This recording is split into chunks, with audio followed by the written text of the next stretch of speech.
Dudes represents a clear and present danger to the national security of the United States.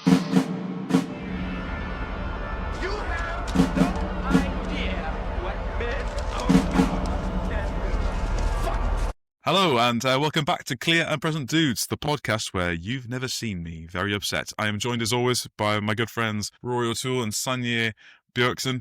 Thank you for listening to everyone who's listened to the podcast and left nice comments and ratings and so on. I just want to start with a shout out. We are, of course, this episode covering the 1996 film Mission Impossible, and it would be remiss of us not to acknowledge that there is another podcast out there which has covered this film over the course of several hundred episodes called Light the Fuse, which is as near as you can get to an official podcast for Mission Impossible. Start out with a couple of fans who's by sheer force of will and commitments to the franchise have managed to get themselves incredible access, and they've put out hundreds of hours of really good content about Mission Impossible. And in the research for this episode, I listened to their making of documentary episode for Mission Impossible 1996. Yeah, I just want to give a shout out to that podcast. Listen to it. If you want more better informed takes about Mission Impossible, then listen to that. If you want to hear three guys just shooting the shit for a couple of hours vaguely around the subject of Mission Impossible, then yeah, please stay right here. But as I say, we're talking about Mission Impossible, 1996 American spy film directed by Brian De Palma, revisiting the Brian De Palma well after last week's touch on The Untouchables. And it was produced by and stars Tom Cruise from a screenplay by David Koepp. We'll talk about that in a short while. And it's a reboot, of course, of the 1966 television series of the same name, and its 88 sequel series. And it is the first installment of the Mission Impossible franchise, which of course now is a thundering behemoth made famous, known for its incredible death-defying stunts performed by Tom Cruise, the Unbreakable Man, and known a little bit less, I suppose, for its tight plotting and its sort of spy thriller credentials, and is more just kind of like an excuse to have a big stunt. But this movie stars the aforementioned Tom Cruise, Jon Voight, Henry Czerny, Emmanuelle Béart, Jean Reno, Ving Rhames, who would come back to be a series regular, Kristin Scott Thomas, and Vanessa Redgrave. And in this film, we are introduced to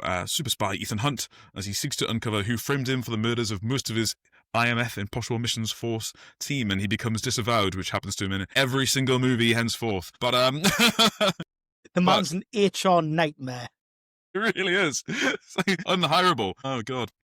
Oh, Jesus. Okay, cool. All right, I've done enough talking. Rory O'Toole, we'll go around the room. Rory O'Toole, how did you find Mission Impossible 1966? What's your history of the movie? Oh, goddamn. So, I remember watching this film on VHS literally decades ago. And at the time, I think maybe a lot of it was kind of lost on me. And I spent most of my rewatch of the night thinking, oh my God, how good is this film? How good is this film? Holy crap, dude. I was enraptured by it when I watched it. I was blown away by, can I say something and no one's going to get all mad? Yeah, sure. This is a safe space, mate. This film is incredibly 1970s in a very, very cool way. It's got a massive, massive amount of shared DNA with absolute bangers. Things like Really Is the Condor, which we've obviously talked about in the pod before. And I know what you're thinking, because there's one particular line in a particular telephone box, which is absolutely a massive callback to it. The film is beautifully paced. It's got extensive amounts of dialogue, which I love. Some of the writing is absolute bars. It really is. I mean, like, at the risk of being a total wife guy, and mention my wife Emma a lot, but she was a really good, like, kind of like bellwether for films, because there were some lines that made her like physically sit up in a nest and be like, holy shit, bars. And yeah, she was a nest, man. And like, just some of the lines, I think something she said to me was along the lines of, why isn't this line being quoted constantly today? Because it's so good. When it comes to the quotes, I'll be going ape over it. The way it's shot is fantastic. The acting's great. It's just, we're then kind of like segueing into watching the second film, and I was like, very different film, barely in the same franchise. And it's a real proper, intelligent, well-written, twisty-turny spy thriller. It doesn't rely too much on any one thing. It doesn't rely too much on gadgets, like some like the later 90s James Bond films did. It doesn't rely too much on someone being exceptionally good at fighting and stuff like that.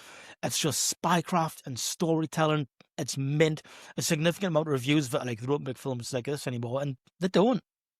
To an extent, a greater or lesser extent, but it was amazing. 2 hours incredibly well spent for me. Enriching. Awesome. I've got some stuff to say about your earlier points about the phone booth scene and its 70s vibes and stuff. I'll come back to that in a second, but before I do that, let's ask Sanya Bjorkson, how did you find Mission Impossible 1996? I'm just going to start calling it Mission Impossible. Just Mission Impossible. How did you find Mission Impossible? No notes. 10 out of 10. No notes. Not a dry seat in the house. Awesome. Any advances or just no notes? Well, I mean, I haven't first watched it on VHS. Is pretty much all I can add to that. I have been sinful and first watched it digitally, not quite long ago as well. Content wise, I don't have anything to add. I obviously can't comment on the 70s vibes possibly going on in there, having not really been around all that long. Not part of the man. An ancient man, like the Einstein 1700s. Altamban.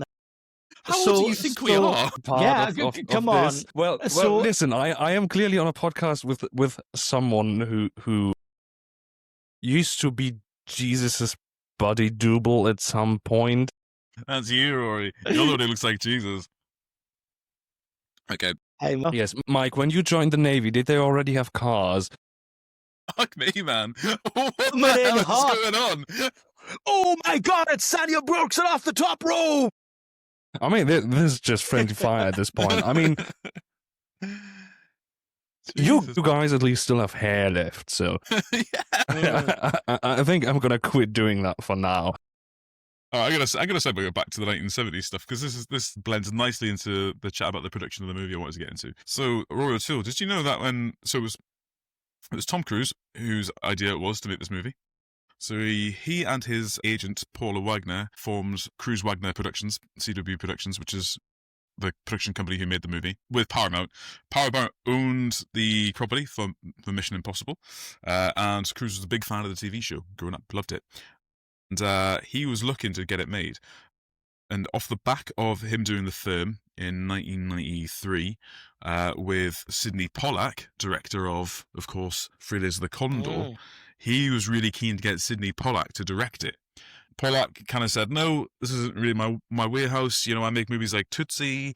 You know, I don't do this kind of thing." And then like Cruise was like, "Yeah, you do. We just made the film, and you made Fridays the Condor. This is totally in your wheelhouse. What are you talking about? You could absolutely make this movie." Nevertheless, Pollack respectfully declined the opportunity to make this movie and steered him in the direction of Brian De Palma. And said, "Have I got a guy for you? Brian De Palma is a good guy." And obviously, Tom Cruise is a big film nerd. He already knew, and he's in the industry. Obviously, by this point, he's made it big, well respected, huge actor. This is 1995. We're talking about when the movie production's happening. 1993 when they're talking. So he's coming off the back of A Few Good Men, and obviously is just wrapped on the film when they're having these conversations. Gets him in touch with Brian De Palma, who he meets. Brian De Palma, the same year, had just finished Carlito's Way. Yeah. And obviously had a long story career doing stuff like Blowout and that kind of thing. And yeah, he was up for it. So they worked on the sort of the idea for a couple of years, and then sort of put it together. They had some meetings about who was going to write it. And the first guy who had a crack at the screenplay was, I think, Steven Zeller, the guy who wrote Schindler's List. Incredibly. So he didn't actually write a screenplay, though. He had some meetings with Brian De Palma when they talked about it. Kind of went through and kicked some ideas together, kind of come up with a rough outline. I didn't commit it. There was a few other goes at writing the screenplay. The guy who finally finished it, though, that was David Koepp. And David Koepp, let's just take a little canter through David Koepp's filmography. Starting with 1991, Toy Soldiers, Sean Astin, Die Hard in a Boarding School, Death Becomes Her, Jurassic Park, Carlito's Way, Yeah. The Shadow, okay, then Mission Impossible. After this, he does The Lost World, Jurassic Park, Snake Eyes, Stir of Echoes, Panic Room, Spider-Man with Tobey Maguire, All the Worlds in 2005 for Steven Spielberg. Holy crap. Unfortunately, Indiana Jones and the Kingdom of the Crystal Skull, bit of a whiff. Jack Ryan, Shadow Recruit, Holy crap. with Christopher Pine. Everything comes back to Jack Ryan, man. Everything comes back to him. He's like, he's the wellspring that started this whole thing, man. 2017's The Mummy with Tom Cruise. 2023's Indiana Jones and the Dial of Destiny. And he's had 2 movies with Steven Soderbergh, Kimmy and Presence, which we talked about last week, the Ghost movie. Wow. And his last credit, the last 2 he did. Another one with Steven Soderbergh, Black Bag, and then he did Jurassic Park Rebirth, which didn't do so well, but incredibly versatile. And his latest project that's upcoming, I don't know if you guys have seen anything about it yet. Have you heard of Disclosure Day? It's Steven Spielberg's new UFO movie he's doing. Huge cast. Emily Blunt, Josh O'Connor. It's in post-production at the moment. This was written by David Koepp. Right. But Right. I've heard a tiny amount of buzz about Disclosure Day just from like paranormal podcasts and stuff that I listen to when I'm on my computer work and stuff, but I know very little about it. Apart from there is like sort of like a kind of theory among some people that Steven Spielberg has been kind of contracted to work towards actual real disclosure of aliens, and he was hired for like the kind of soft launch with Close Encounters of the Third Kind, and now he's going on to this Disclosure Day because, you know, Via E.T. via ET. And I mean, it's, you know what, as out of the conspiracy theories, it's an interesting one. This is not a conspiracy theory podcast, but it's No, an it's not. interesting one that like that the idea the idea that a president could like bring in people from Hollywood to like soften the blow from when they say, hey guys, those aliens are real, especially the knife alien. Watch out for him. That takes back. Another thing we should talk about actually is that today we are recording this pod on the same day that the teaser trailer for Alejandro Inarritu's new movie Digger has just dropped, with Tom Cruise in a black comedy role. And you don't even really see him in the trailer, which is kind of weird. But this is the long-touted kind of return to proper kino for Tom Cruise that we've been talking about for a while, you know? Kind of for what was promised. With the end of Mission Impossible, he was going to come back and do some real movies again, and like here we are. And that sounds really reductive. The Mission Impossible movies are real movies, obviously, but like, you know, I mean, like challenging cinema, kino, film bro, Letterboxd. Yeah. So, but yeah, have you seen that yet? The I've not. No, I've been working like crazy today, and I've had a bunch of crap to do. My life's insane this past few days and few next days. fair one. It's like about 25 seconds long. I don't have time for that. Time is fucking money that I've gotten on. You see, like, it's just like a shot, it pans up, there's like a bit of a bluesy riff playing, and then you see like a spade just go dunk on the ground, and it's like, Digger. And then, That's amazing. and then you see like his legs come past, and he's wearing like these long cowboy boots, but Yeah. with like short shorts. My And God. just like dum dum, and then there's a whole bit where it cuts to him like on what appears to be like a pier. It looks like with like a bollard, like a handrail kind of thing, and he stands up on it and kind of like does like some sort of dance with it with the digger, with the spade, and it's like Tom Cruise is Digger. That's all it says, This is and it's like This is gonna be we are fun. so back. we are so Oh, back, we are boys. so back. Cruise boys, cruisers, we are so back. Good morning, Mr. Phelps. This is your mission should you choose to accept it. Should you or any member of your IM force be caught or killed, the Secretary will disavow all knowledge of your actions. Ethan Hunt will be your point man as usual. Good luck, Jim.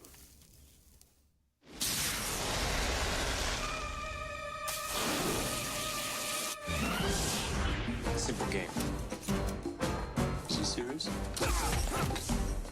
Always. I miss the voiceover guy. Yeah. This is like it's cool, but it's almost like a DVD kind of trailer. Doesn't feel like a trailer you'd see in the movie. Yeah. Kinda yeah, does. buddy. It's good, but it kind of does like what all the movies after this would do. In fact, I think the movie does it. So the opening credits for each Mission Impossible movie shows you what's going to happen in the movie you're about to watch. Did you ever see that? Yeah. That was crazy. I noticed that. And it's kind of like that. It's a little bit like Yeah. that. It's like, well, here's like every big explosion. Here's like every cool scene, just for a split second. There was definitely a point in the 90s when trailers were just, I mean, that's got pretty much every big set piece from the film, right? And there was a point, I remember, when trailers were just like This just sucks, man. This is all the good bits of the film. The movie. Mm-hmm. Oh, I will say that today I read the screenplay for the movie as well. Yes. People may or may not know that the Mission Impossible movies after this, I would say after the first 3, so from 4 onwards, so Ghost Protocol, Rogue Nation, Fallout, and your 2 Dead Reckonings, or Dead Reckoning and Final Reckoning. From then on, they kind of, each of them famously have like one humongous stunt that is like the big stunt that everyone knows about. It's part of the marketing beforehand. You wind up seeing like making of featurettes about how they do that stunt before even the movies come out, And it was very openly discussed by crews and Kristen McQuarrie, who became like the director of them for the latter few. That what they would do is they would get in a room and they would talk like, what's the craziest stunt we can come up with? Like, what's the biggest thing we can do? And then we're going to do that. And then they kind of make a movie around it to the point where, and you'll notice this if you watch like Dead Reckoning and Final Reckoning, like they'll have them do all their dialogue scenes where they talk about like the plot moving forward in like small rooms. Like, so it films in tight close-up, so that if, when they're making the movie, they decide they want to take it in a slightly different direction, they can just reshoot those pretty easily because they're not, like, on location looking over a great vista on a certain day with certain lighting outside with the sun going down. Like, they're in a small room that they can control the lighting of. So they can do that kind of thing. It's really interesting. So it was kind of interesting to have a look at this movie, obviously being the first one, and see the screenplay, and it's pretty much like what they shot, almost. Like there's very few. This is David Koepp's final shooting scripts, to be fair. So this is this is the one they would have taken to them to say I couldn't get anything earlier. So this is almost pretty much exactly what they say, and it probably means that this is kind of why this story's plot, I think, holds together pretty well. Like you were saying earlier on, this is a pretty tightly plotted thriller. I agree with that. I also think that this movie is a lot goofier than I remember it being. I always think of this as being like the serious one at the start, and then I watched it and I was like, some of this stuff is fucking dumb as fuck. Like, like what the fuck? Yeah, I mean, some of it's pretty silly. It's not like it's not insane levels of grit and realism because it kind of wouldn't be fun. I mean, the Mission Impossible TV series itself was fun. Like it. Yeah, exactly. Yeah. It was Cold War. It was disguises, people clotting about gadgets and things. Yeah, absolutely. Yeah, and Tinker Tailor Soldier Spy, this is not. So this movie starts with what would become a standard thing in the Mission Impossible movies. Not every single one of them does it, but more than one of them does it.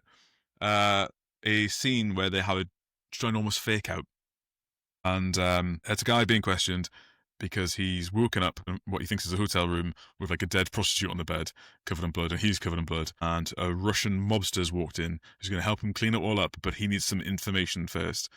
And he slaps him about a little bit. And then when he gets the information he needs, a woman comes in, gives him a shot, and it knocks him out. And then they do the cool like Mission Impossible thing where the Russian gangster pulls off his face mask and, oh, it's Tom Cruise. And then some other guys just come in, like pull the walls apart and, oh, it was just a prefab room. And it's all set up to get the information they need. And Jack, Emmanuelle Béart is sitting there with like a search engine open, ready to type in the name they get so they can get all the information about the guy. And it's really cool. Netscape Navigator or something. Yeah.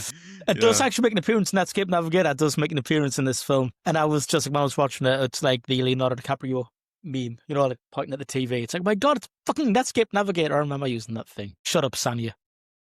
You're going to call me old again. Yeah. But I thought it was really cool.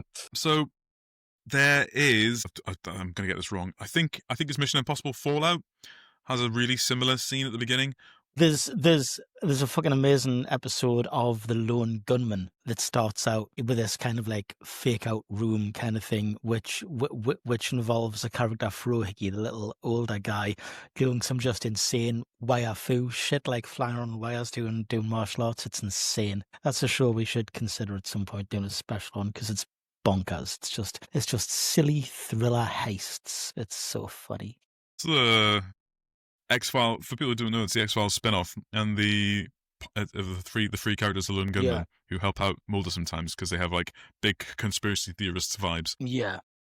And the first episode kind of predicted 9/11 by literally fucking 6 months. Messed up, very messed up. Episode 1 of the Lone Gunman series involves a government plot to remotely hijack an airliner and fly it into the World Trade Center. So it's not even like kind of how you could argue that Tom Clancy sort of predicted it with the end of Debt of Honor when the pilot flies his 747 into the Capitol building. But then, like 2 episodes later, there's this like episode that's like a ridiculous Ealing comedy when Frohickey has to like go undercover as the lost son of a Nazi collaborator lady. And then I think an episode later, there's a whole heist when they've got to like break a monkey that's super intelligent out of a research facility. Such a fucking good show, dude.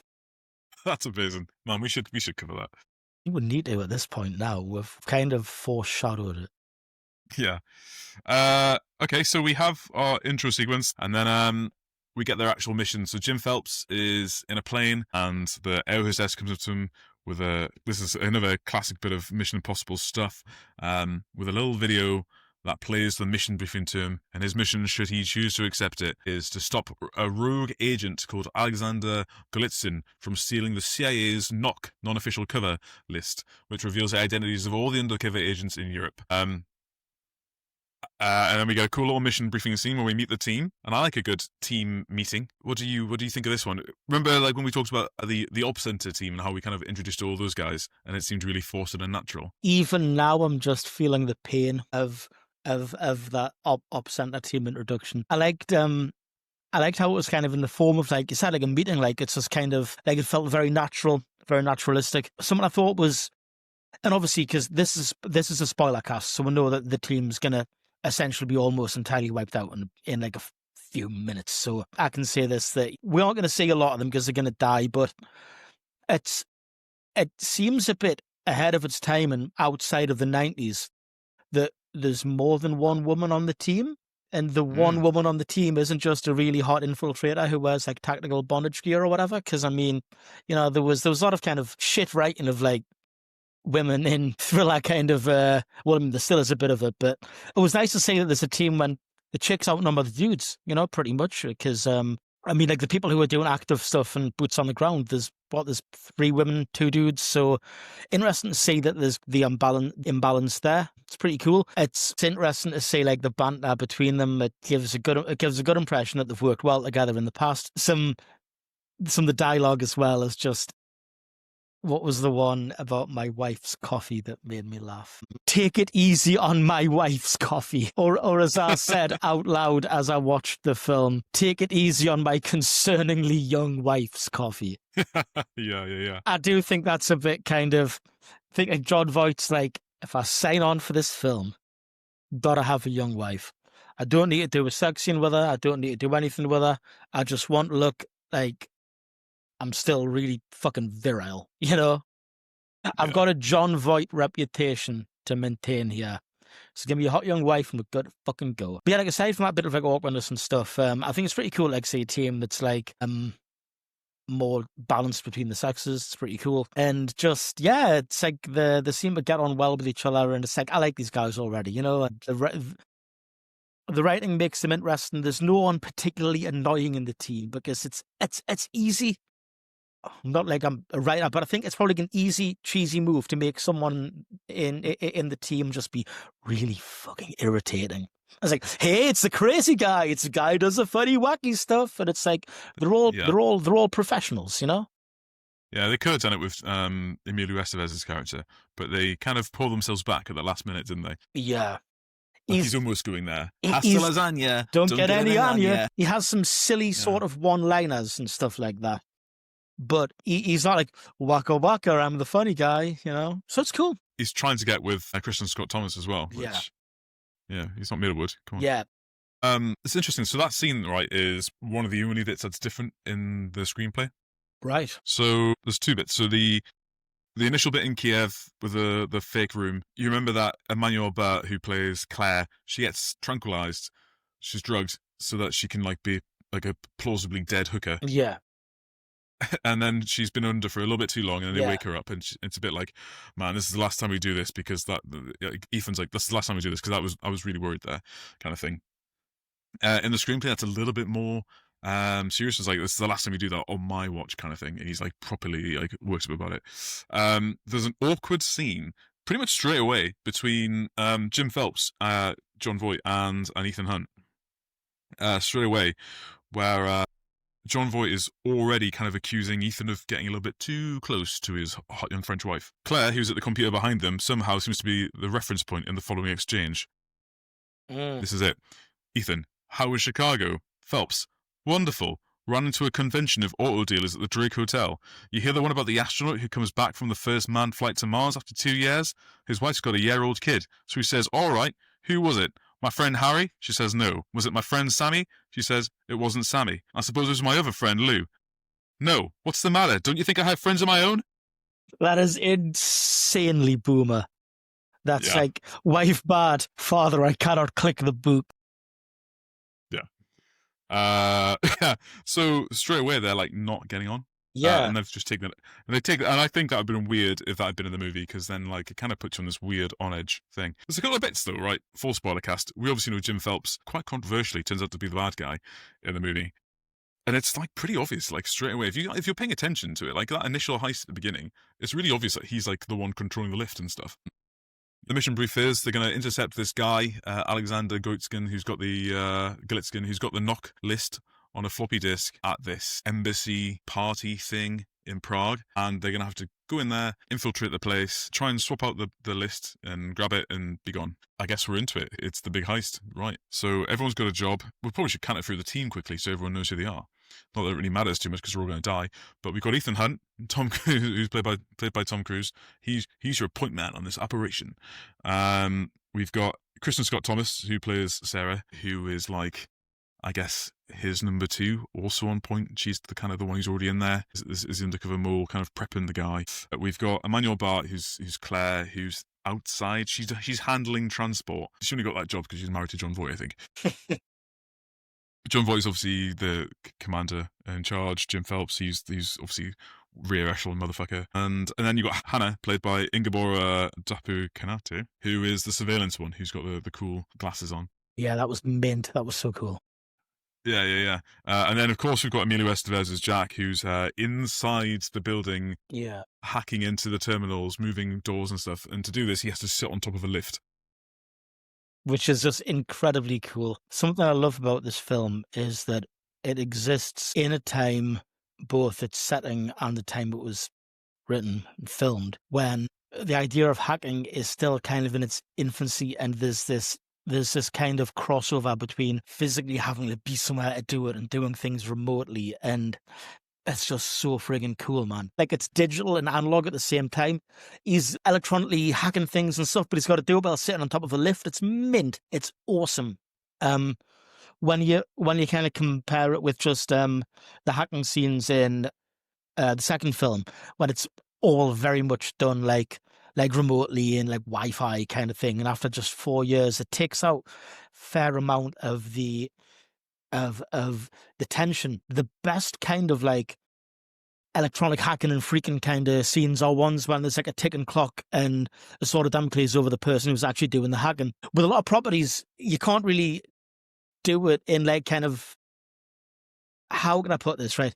I'm going to go down a weird fucking rabbit hole here. With cyberpunk properties, like things like Shadowrun and stuff like that, you can have these like plot lines which have these great concepts of like hacking in from like 20 miles away, because you've got things like dump shock and you're physically plugged into the net, and if the ice gets you get dump shock and your brain gets fried.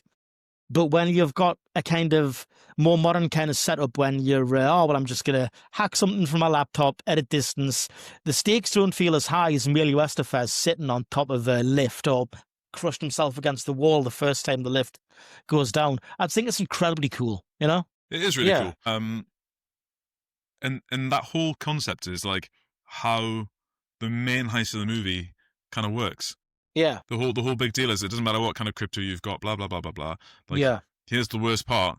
You have to be plugged into the terminal because it's completely air-gapped. Okay, cool. So this heist kind of happens. It's pretty cool. I think it's pretty slickly done. Yeah. In terms of like it carries you along with it. You don't feel like you're kind of stagnated anywhere. It flows kind of nicely. In my opinion, everyone gets their cool little bit. So, you know, Kristen Scott Thomas like marks the guy with her little perfume bottle. Yeah. You see Hannah like adjust her little varifocal lens type thing, so she can see the marking on it, like tune into the frequency of the the agent kind of She thing. just goes into predator vision, doesn't she?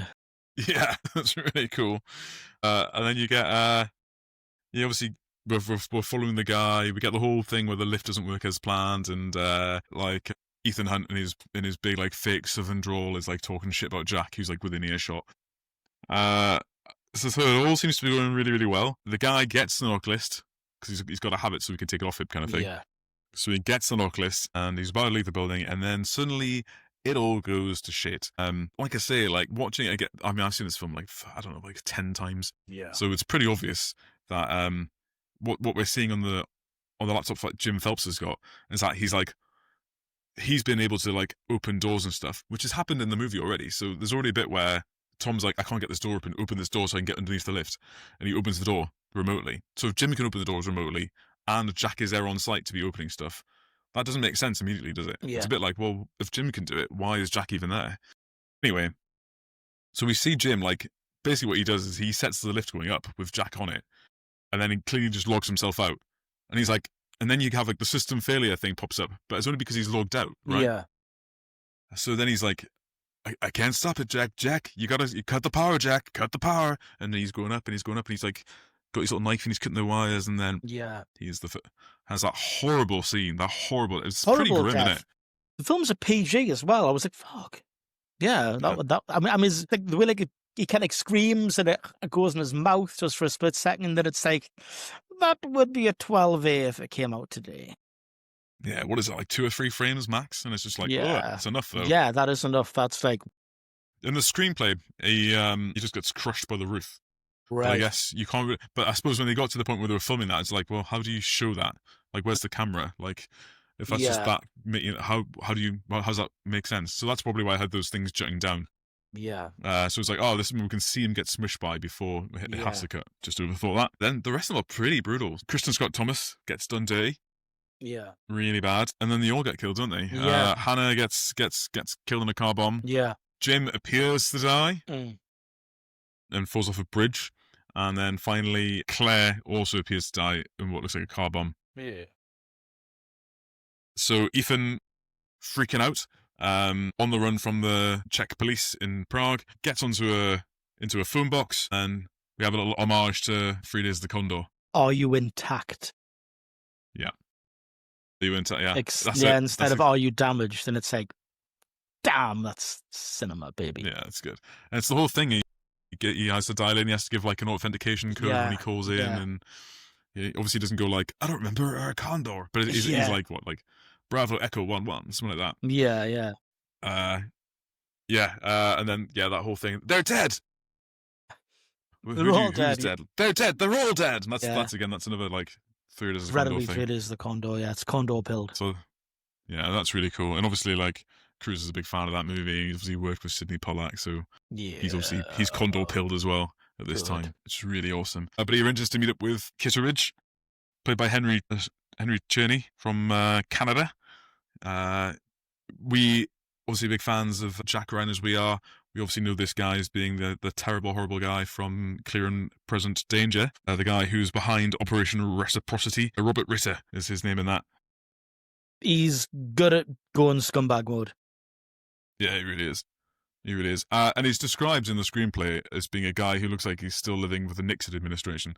So when you talk about this movie being like 70s pilled as well, like his costuming and his kind of general vibe. Yeah. The costuming especially, it's like the trench coat that him and his Mara wear when they're on the train, in the train sequence on the TGV, it's like, that's just skating close to like anachronistic for the 90s, but they pull it off, and they pull off through sheer aura alone, through sheer swag alone. So then we have like the iconic meeting with Kitteridge in the aquarium restaurant, which is really, really cool.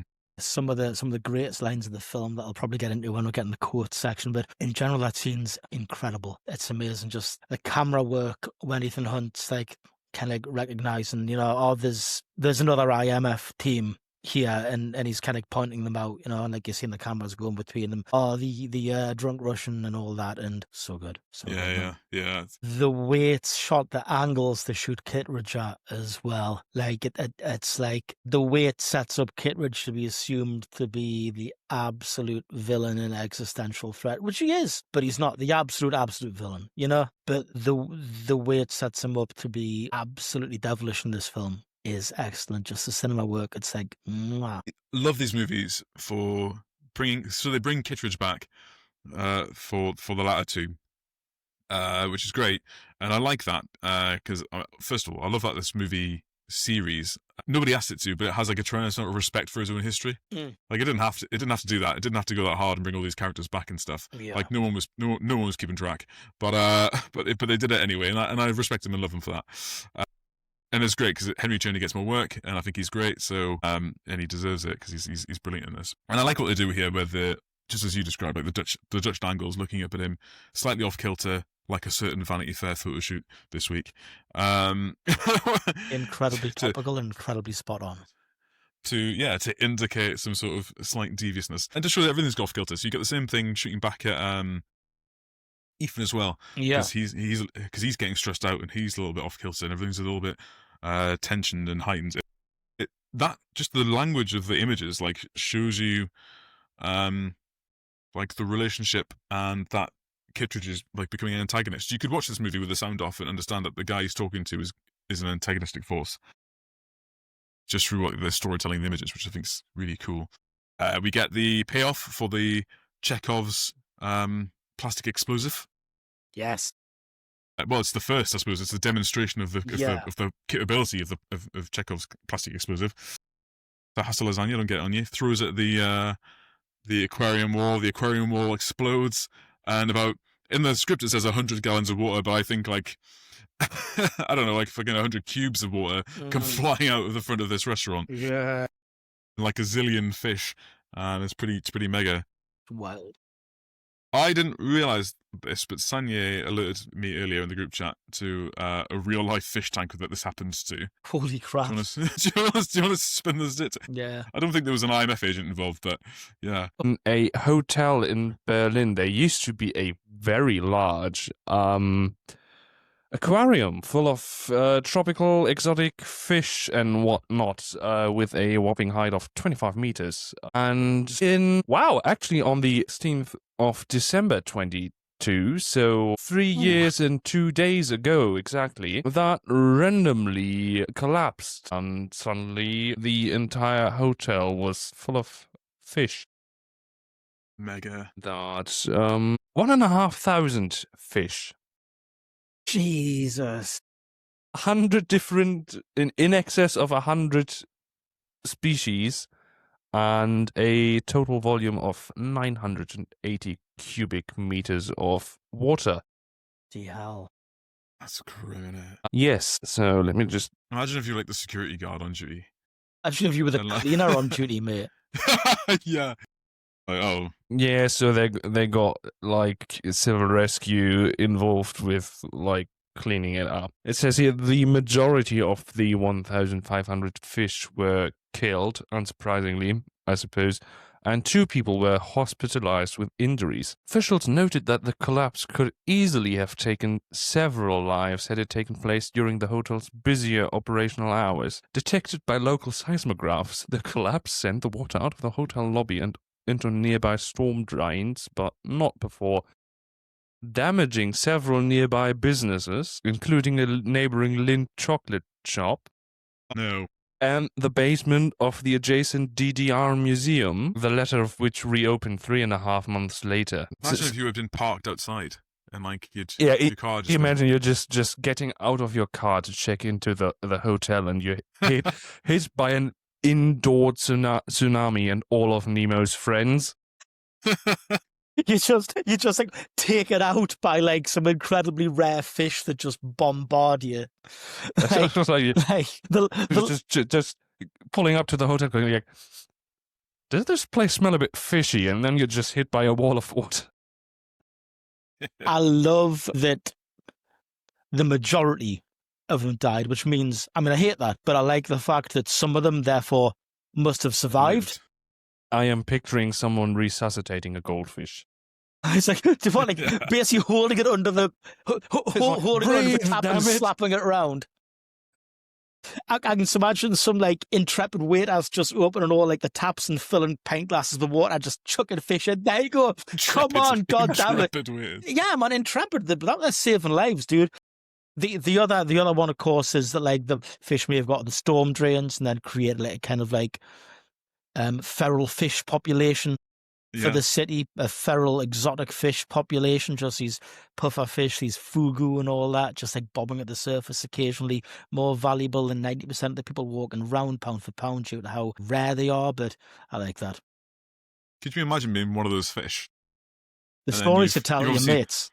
Exactly, yeah. You survived this ginormous catastrophe, then you like find yourself in like just a normal tank in someone's house. And you're just sitting, and you're like in the corner, like smoking a cigarette, and everyone, and like a new fish comes in, and all the other fish are like, "Don't talk to him. Don't talk to him, man. He's got, he'll if he starts, he won't stop." And it's like, "Oh, who are you?" It's like, "Oh, buddy, did I ever tell you about the hotel?"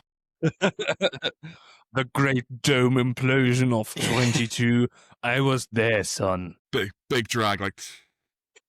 He's got like 25 meters of water. 1,500 of my buddies dead. Could you imagine that many fish? Have you ever seen that many fish, young blood? He's got like a Snake Plissken style eye patch. He's nowadays he's called Snake Fishkin.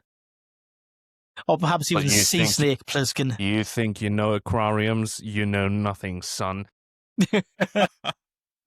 That's so good. Snake Fishkin. With no suspicion of foul play and prior to formal investigation, suspected causes included Ethan Hunt. They've played it safe, by the way. The hotel has reopened this February, and they have replaced the aquarium with a 24-meter vertical garden consisting of about 2,000 plants of 20. My garden has the potential to do the funniest thing. I was gonna say, it was like hotel gets hit by 2,000 different branches at once. Like 500 plant plots fall overnight. Sadly, most of the shrubs died. So essentially, afterwards, they said, "Bring me a shrubbery." So we have, it's not the first, but it's an early example of Tom Cruise running as well, as he escapes the restaurant and dashes across the courtyard, being chased by a wave of water and a load of, I hope, dead fish. What happened though was, in that meeting, Kittredge, the CIA director of the IMF, so CIA-based IMF director, so IMF is subordinate to the CIA in this movie, it would appear. Which means we're going to ask a big fucking question at the end of the show and actually have a not ambivalent answer at this point. And it does indeed. Kittredge tells Hunt that they are suspecting a mole in the IMF, and I think this is legit. I think they are legitimately looking for a mole in the IMF, but they all think that it's Hunt. Because as far as they're concerned, everything's adding up. There's a Hunt's family's farm is in receivership. Yeah. This is the one and only time we'll ever talk about Ethan Hunt's personal life outside of like Rebecca Ferguson in all these movies. Yeah, and Michelle Monaghan, sorry. Yeah, and they think that Hunt is the mole. He wants to sell the knock list to get a lot of money so he can buy back his family's farm for them or something like that. That's what they kind of assume. And then they tell him that the knock list at this embassy and this mission was a fake, so it would have been useless, but also that the person they're trying to sell it to is this arms dealer, Max, as part of Job 314.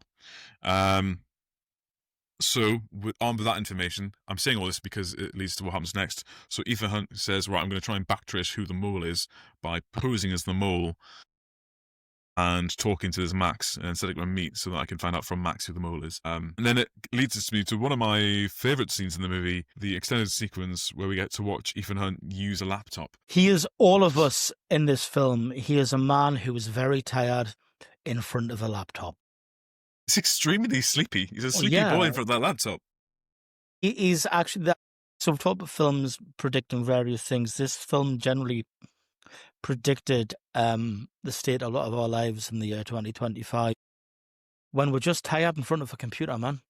Or just tired in front of a computer, just typing away, tired, sleepy, beaten down. Tell you what I like about this movie is when he receives an email, the laptop makes the most horrendous sound to alert him to the email. It's like a to say that he has an email. Whilst laptops don't literally make that noise when you receive an email, to me, in my heart, they are doing that. When I see that another email's coming in, it is very much like the laptop is going. Yeah, is it meh? Oh, Hey who the fuck Mike, hey Mike, here's another shitstorm for you. It's never a good email, is it? Like very, very, I mean, it's never, like especially on like a work address. It's never a fucking good email. It's I can count Hey, the number we of. found another random side quest for you to do while you are already overworked, and this is actually not your job. But would you like to? Actually, we're not asking you. Just do it. And while we ask you to do it, we are accompanying it with that horrifying Microsoft Teams notification sound for your pleasure only. For emails that start with FYSA, for your situational awareness. I don't need to be more situationally aware. Everyone is too aware of the situations right now. If anything, we should all have Less awareness. If anything, I want emails for my situational ignorance. Please. we must increase the mystery, decrease the awareness, more vibes. Okay, so Ethan Hunt using a laptop was on a hunt for an Ethan Hunt or Usenet forums, and he's like, job what? Who should I email?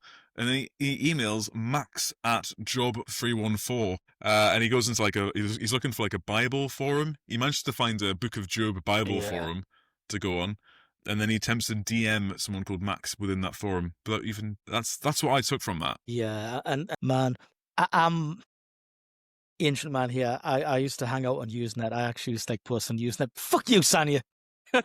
I used to hang out on like various Usenets and stuff. I think I was on like the alt Wesley Crusher die Usenet, which was pretty good. It was the one where everyone just fucking hated Wesley Crusher. Shut up, Wesley. And I remember being in one Usenet group that kept get up.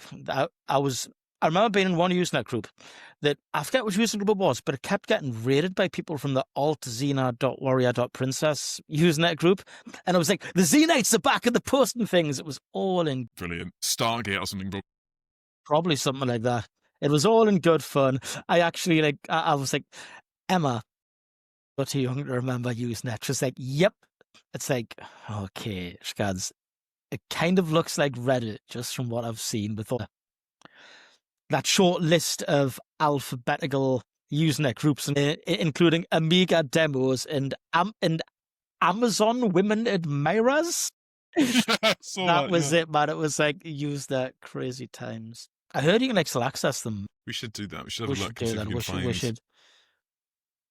The Xena Warrior Princess Usenet group, and maybe they were Clear and Present Dudes fan raid on it. But be very respectful because we've got nothing against any other fandoms because we're all chilled out guys who just like to post. We're just men. We're just innocent men. Innocent men. It's just men. It's normal men. Just normal men. It's normal dudes. It's normal dudes. Just innocent dudes. Just clear and present dudes. Okie dokie. So Ethan Hunt spends a long night emailing every possible account it could possibly be on Usenet. And it works. He gets an email back suggesting a meet, and he gets very detailed instructions about what to do. Some funky little spycraft bullshit happens, and then he does it. He approaches a man on a bench whilst holding a packet of cigarettes and asks him for a match, and gets bundled into a sedan and is taken to meet the elusive Max, who is a veteran of stage and screen, Vanessa Redgrave, giving extreme sultry energy as our arms dealer. It's an incredibly horny performance from her. She is like... It is indeed. Hey, Ethan. I really enjoy that. They kind of bring her back via having Vanessa Kirby play like her granddaughter or something in the later movies. She's meant to be related. I had no idea. The only ones I've seen are the first one, the second one, and I think some of Ghost Protocol at Emma's grandma's house when we were all drinking quite heavily. Oh man, my Clear and Present Dude, you need to watch Rogue Nation. I mean, the rest of them are all great, but Rogue Nation's fun. It's the one that starts with the A400 thing. Oh, yeah, cool. Right, so meets Max. She he convinces Max that the knock list he's got, that she already has, is a fake, and that's got a tracking device in it that she puts into a disk drive. I like that the floppy disk that she has the knock list on is like still got like dry blood and stuff on it from being inside the guy's pocket. He convinces Max that he can get her the real one, as she gives him like a cash advance so he can like buy the tools he needs. And then we get like the best, coolest bit of the movie, which is the heist to get into Langley and get the real knock list. I love this. It's pretty much exactly as it appears in the screenplay.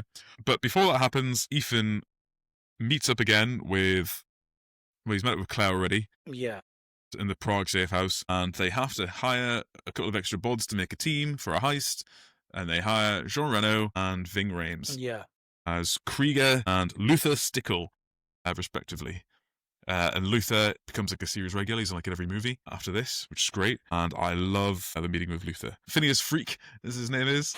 There's a cool story about Ving Rhames here. So Ving Rhames, his character in the original screenplay before it got reworked into the shooting scripts, was meant to get killed off. And Ving Rhames asked the question of Tom Cruise. He was like, why does the black guy die? And he's like, ooh, very good point. And he's like, well, you know, like lots of people die in the movie, you know, this one happens to be black, but like, you know, lots of people die. And he's like, yeah, but like, why is the black guy always got to die in movies? And he's like, good point. And then so from there on, like Luther survived and he made it for like another 7 movies, which is fantastic. Got himself like a job for life. You know, he's been getting that Mission Impossible money for the last 30 years off that. So good for him. Incredible. Clyburne's getting out.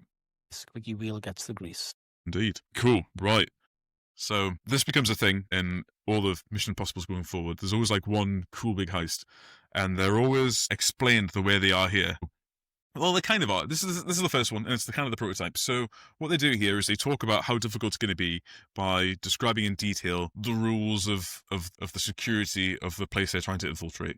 So on this one, they're trying to access a computer that's in a secure room. The secure room can only be accessed by one guy who has to get through like a door. There's an airlock room, another door, and he's into the room itself. And the room itself has got a whole bunch of security features inside as well. So he has to get past like a code room. It's like there's like a door code.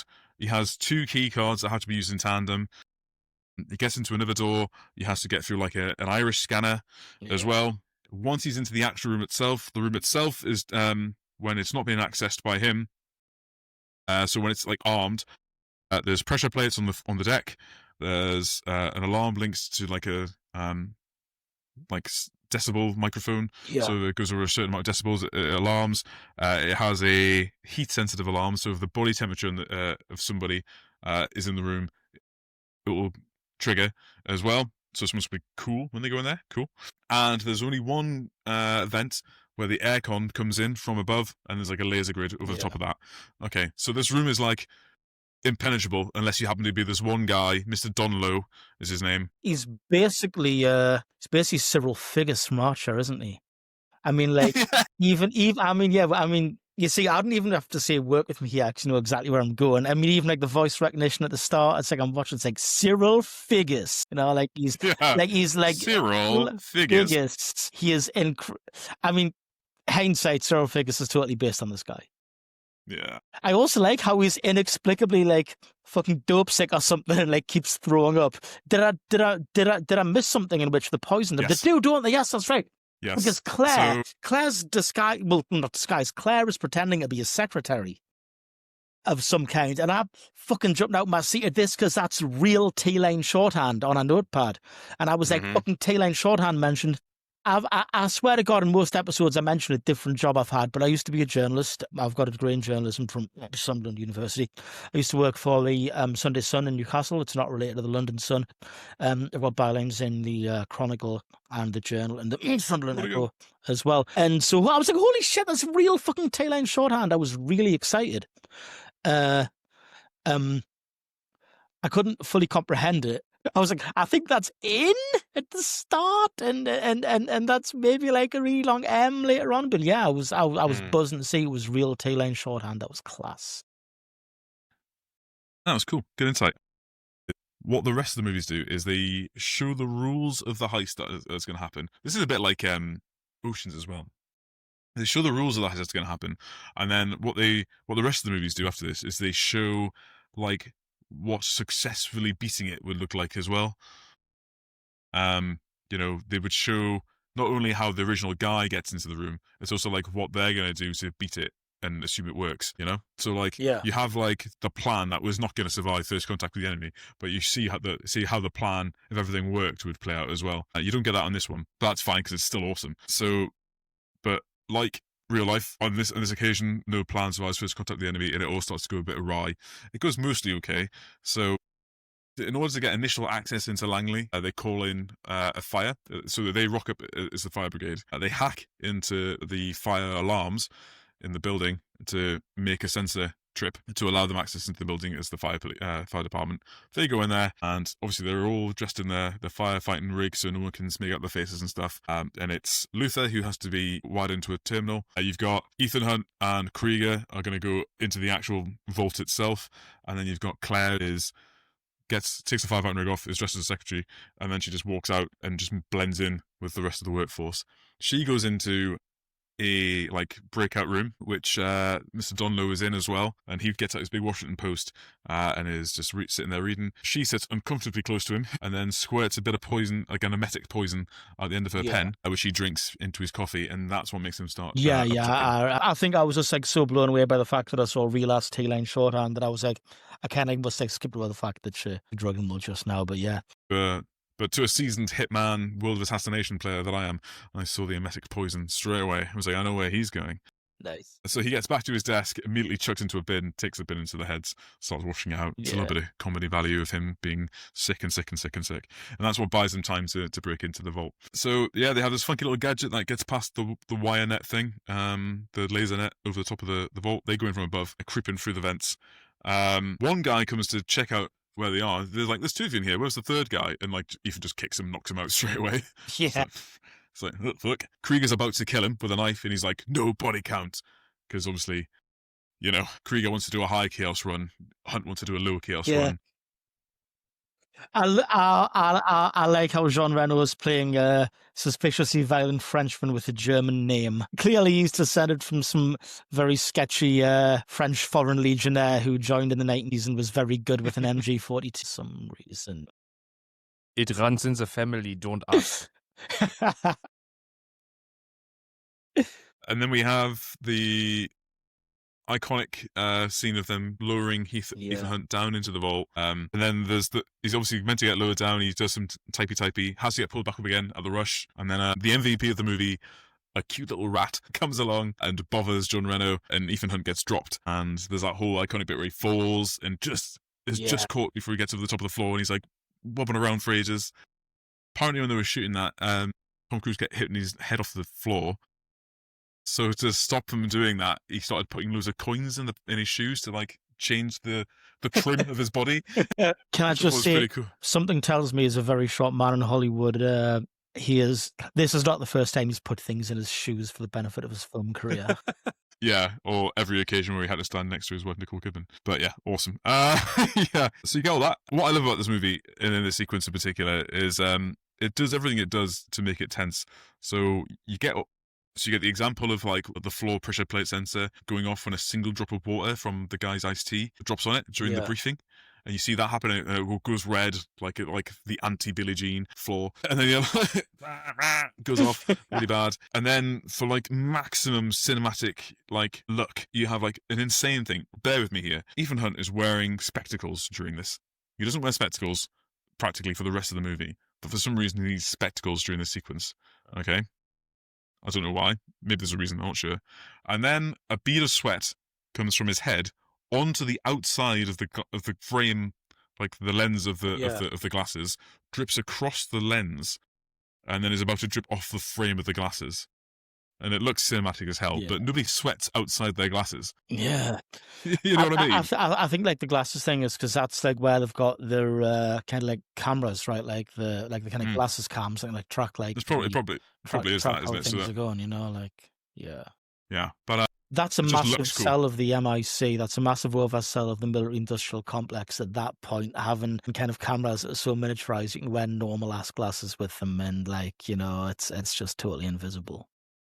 they get the list from the computer, despite that rat. Oh, I like the bit when they're testing the microphone in the room by saying the word toast over and over Yeah, again. I really like that. Toast. I was watching it going, kind of fancy some toast. Does anyone have any insight as to why they're using the word toast, by the way?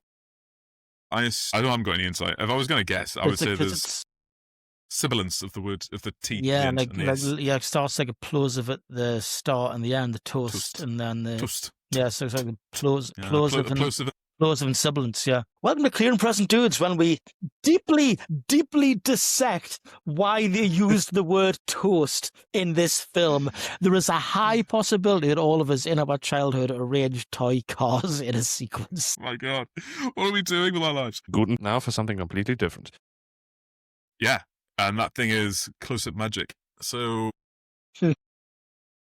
Tom Cruise gives the Nautilus to Krieger, and then he goes back to his hobby of typing into a laptop trying to set up a meeting. It's like he's forgotten which email address he's going into, because he's concentrating way too hard, trying to remember the typing it all in and looking at the Bible and stuff. Krieger's trying to get his attention. He's like, Ethan, I'm sorry, Mr. Hunt. And he's just getting chinned off. Eventually he throws the Bible on the floor and he's like, you're not going to take any meetings without me because I've got this. And then Tom Cruise does this incredible close-up magic sequence where he has another disc and he's like doing all these little things, making it disappear and picking out of Claire's coat and whipping out of his sleeve and throwing it around. And he convinces Krieger that Krieger's has got the real list. He's like, do you really think I'd give you the actual list?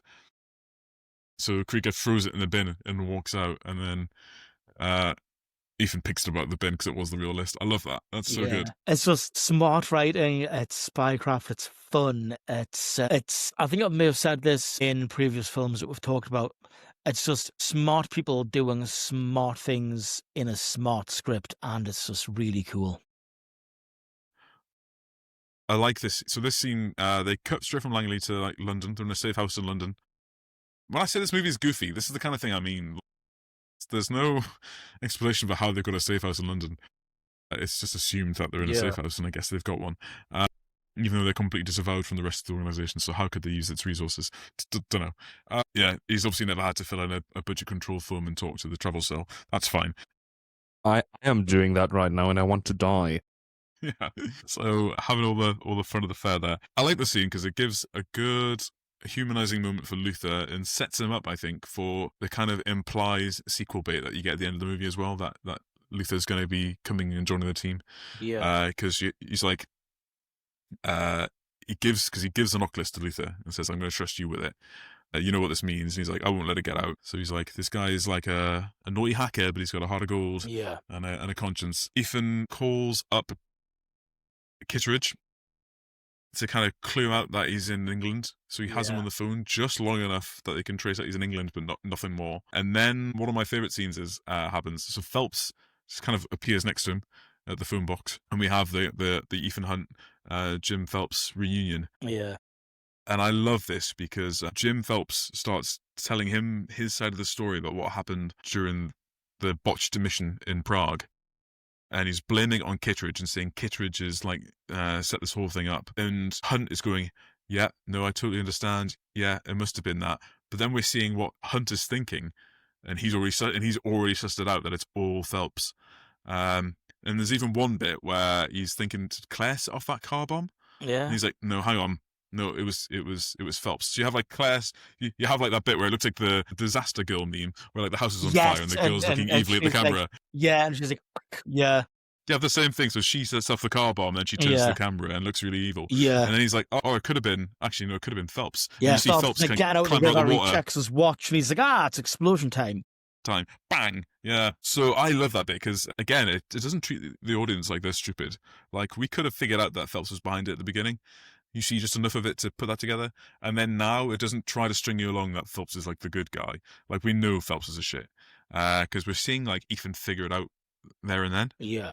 And the sort of the driving force from there is actually like, how's Hunt going to get out of this now? Because he's kind of playing into it. He's going to start playing along with Phelps and be part of Phelps' plan. So how's he going to outsmart Phelps and Kittredge and get out of this? is kind of like what's left. I don't think the movie like 100% nails it, but it gets pretty close, I think. What are your thoughts? The whole station scene is incredible to me. I think I said out loud a few times, like, this is so fucking cool. Just, again, the way it's shot, it's like the whole like blocking in the scenes where people are, even down to kind of the colour grading and stuff. It's like a film from a different time. There's a big theme of, like, I don't know if this is a theme that probably is going to appear in a lot of these films. The idea of like the Cold War's ended. There's the old guard and there's like the new guard, and there's like the crossover between them. Like in The State, or like the opening beats of Enemy of the State, or like a thriller from like the 70s, and then it goes into like, it's like super kinetic late 90s mode. But in this, it's shot in a very sedate kind of way that is from another time, and you've got this conversation between an old cold warrior and his young protege, and it's just like you're watching the terminus of two worlds, at a literal terminus at a station. I think that's incredibly cool. It's liminal stage, really, in both their relationship in like the world's political situation, and in the future of espionage and what people are going to do and how and stuff, you know? It's a theme that we're going to see in a lot of these movies, which is intelligence agencies suddenly no longer having the influence they had on central government that they used to. And then certain members of those agencies whipping up stuff so that they can reclaim a bit of tribal land grabbing again for their respective agencies. There's that fantastic line, for the President of the United States is running the country without your permission, how dare he? And it's like, how dare he? Yeah, exactly that, isn't it? It reflects something that kind of happened in real life, which is Cold War drew to a close, and then there was a moment where everyone was like, great, thank fuck, this is an opportunity for us all now to reduce our defense spending so that our countries have a fucking fighting chance of making it through the economically shitstorm of the 1980s. After the previous economic shitstorm of the 1970s, so I think everybody willed it into existence a little bit, didn't they? And then people in the military, people in the intelligence community were all still very much saying like, yeah, I get it, the focus is shifting away from Russia, I get it, but the threat hasn't really gone away. It's just kind of developing and changing. And now we're in a situation where, weirdly and almost nostalgically, we are back very much on the front foot, looking towards Russia as our primary adversary. And China, obviously, is a big concern for the United Kingdom. China is probably America's primary adversary at the minute. And their relationship with Russia is deeply contentious. And deeply concerning as well. Indeed. This movie happens in a moment where, and we talked about this with Enemy of the State, and we talked about it with Op Center as well, where the adversary wasn't as clear to find, and what would happen a couple of years after this was that everything would become vaguely Middle Eastern, which would get hammered home after 9/11, and then it would become the Middle East as the big bad, and then it would become any insurgency, and then any terrorist organization for a while, and now we're back to a good old peer conflict. Yeah, because I think like before everything like swung like vaguely Middle Eastern and like thriller properties, the focus was kind of on like, oh well, Eastern Europe now, it's been like de-Sovietized. There's going to be this like powder keg, and you have all these newly formed countries that are still massively under the influence of the old guard. And I remember all these like breathless newspaper articles talking about the proliferation of these like surmised Soviet briefcase nukes. The newspapers like the Telegraph and stuff were getting themselves incredibly lubricated about. Yeah. Crazy times. Yeah, right indeed. Oh, we're actually kind of near the end of the movie now. This movie bounces along, by the way. It is swift, and I think as they go on, I think they all get progressively a bit longer, don't they? There's a lot of bloat. You haven't seen Dead Reckoning and Final Reckoning yet, but mate, those films are at least twice as long as they need to be. Yeah, each. I think Mission Impossible 2 could have had 20 minutes cut out of it. Yeah, or an hour and 20 minutes kind of it. It could have been a Metallica music video, basically. They could have.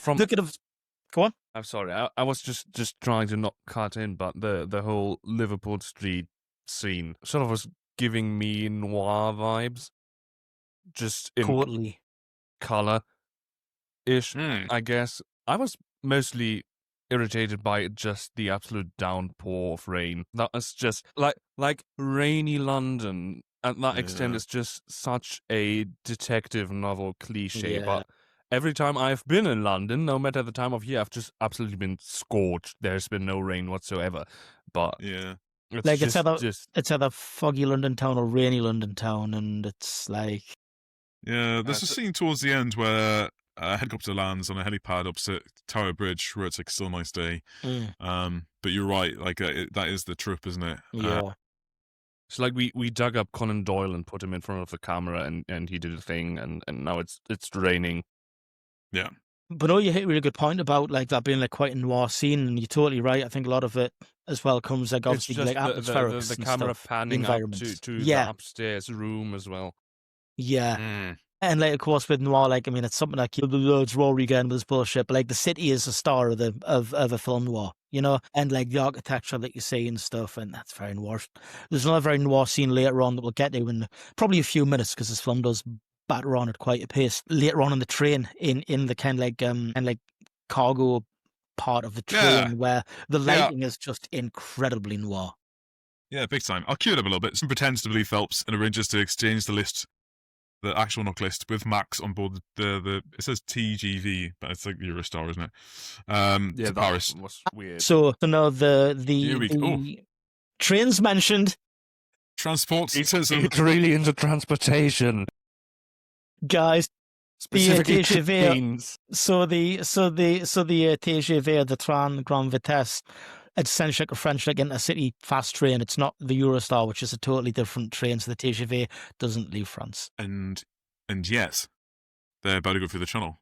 Yeah, I mean, I may be wrong. I'm sure the TGV doesn't actually leave. No, I think you're right. France and like the Eurostar, Trans is, Europe Express. Trans Europe Rendezvous on the Champs-Elysees. Seminal German band Kraftwerk, and Sanya was just staring blankly at the camera like, I don't want to react to these men mentioning my countrymen. Are you old enough to know who Kraftwerk are? Would you like me to get my mum? Sanya, isn't your mum like a year older than me? Shut up. I'm just saying she is. I'm just saying it Anyway, isn't a threat, this cheese is Sanya. surprisingly buttery. Isn't Sanya, me saying your mum's a year older than me isn't a threat, by the way. I am happily married, and so is your mum. But I'm just saying, this is making me feel old if you're saying you're going to recruit your mum to talk about Kraftwerk. I don't want to be on a podcast where I'm sharing it with a son and his stepdad. That's not a friendship dynamic I want to be part of. Yeah, this is. Nick, please help. They are arguing in the living room again. You see, this is where the podcast shifts to a really bad sitcom. A sitpod. A sitpodcom. Sitpod. Yeah. We have just willed the horror Podcom. that is a sitpod into being, by the way. That's an awful idea, and hope no one ever does this. The next day, Max and Ethan arrange to meet on board the TGV en route to Paris, with Claire and Luther on board to provide backup. Kitteridge is also on board, having recently arrived in London and received tickets to the TGV and a video watch from Hunt. In the train, Ethan delivers the supposed knock list to Max remotely. He gives her a call, and she's got it like it's like being on Oprah. It's like, oh, if you look under your chair, man, everybody gets a knock list. You get a knock list, and she's like, oh, great, oh God, I hope this doesn't preclude an in-person meeting, because she's like super horny for him. Wonderful. And then her and a little dweeb nerd guy. A little dweeb. It really was a great time for like a dweeby sidekick, wasn't it? Yeah, and he's like, I can't seem to log on. Ooh. Yeah. I'm not connected to the modem. She's like struggling to, because she has to like upload it somewhere to verify, I think, is the purpose of that. And Luther's there with some kind of like short range jammer, which he like has on his like table, which is like just along from hers. And he tries just to like leave it on the table and get up and walk away. But it's and, inexplicably fucking flashing and shaped like a mobile phone as well. So a train attendant just picks it up and gives him it. It's like, yeah, sir, you left this behind. I'm like, sir, sake. You could have built it into like any shape, right? You could have built it into like anything, you know? Ashtray, probably smoked on trains back then. It's France, they probably still do, you know?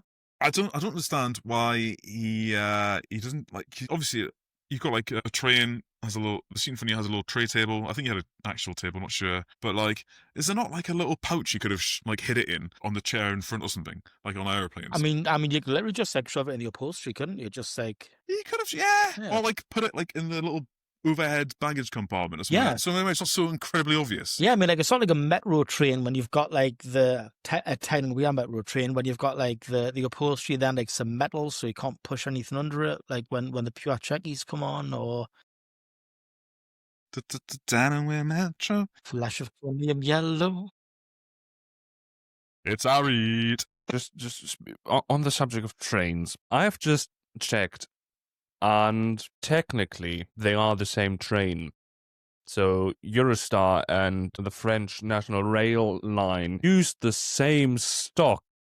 The same stock, right? They used the same engines, and it used to be initially the same TGV models running through the channel from. There we go. Yeah, because I was gonna say it's in TGV livery. Yeah, But so- Eurostar was founded together with the opening of the channel. So while technically, mechanically, a TGV, you probably wouldn't have found one with a French National Rail Service TGV livery on it. yeah. Does this mean that we're all right? That we're all correct? No, it means I'm wrong. I'm happy to take the L. Good research. Well, yes and no. You are correct in that the TGV livery seems to be a SNCF thing applied only nationally, but it is still the same train.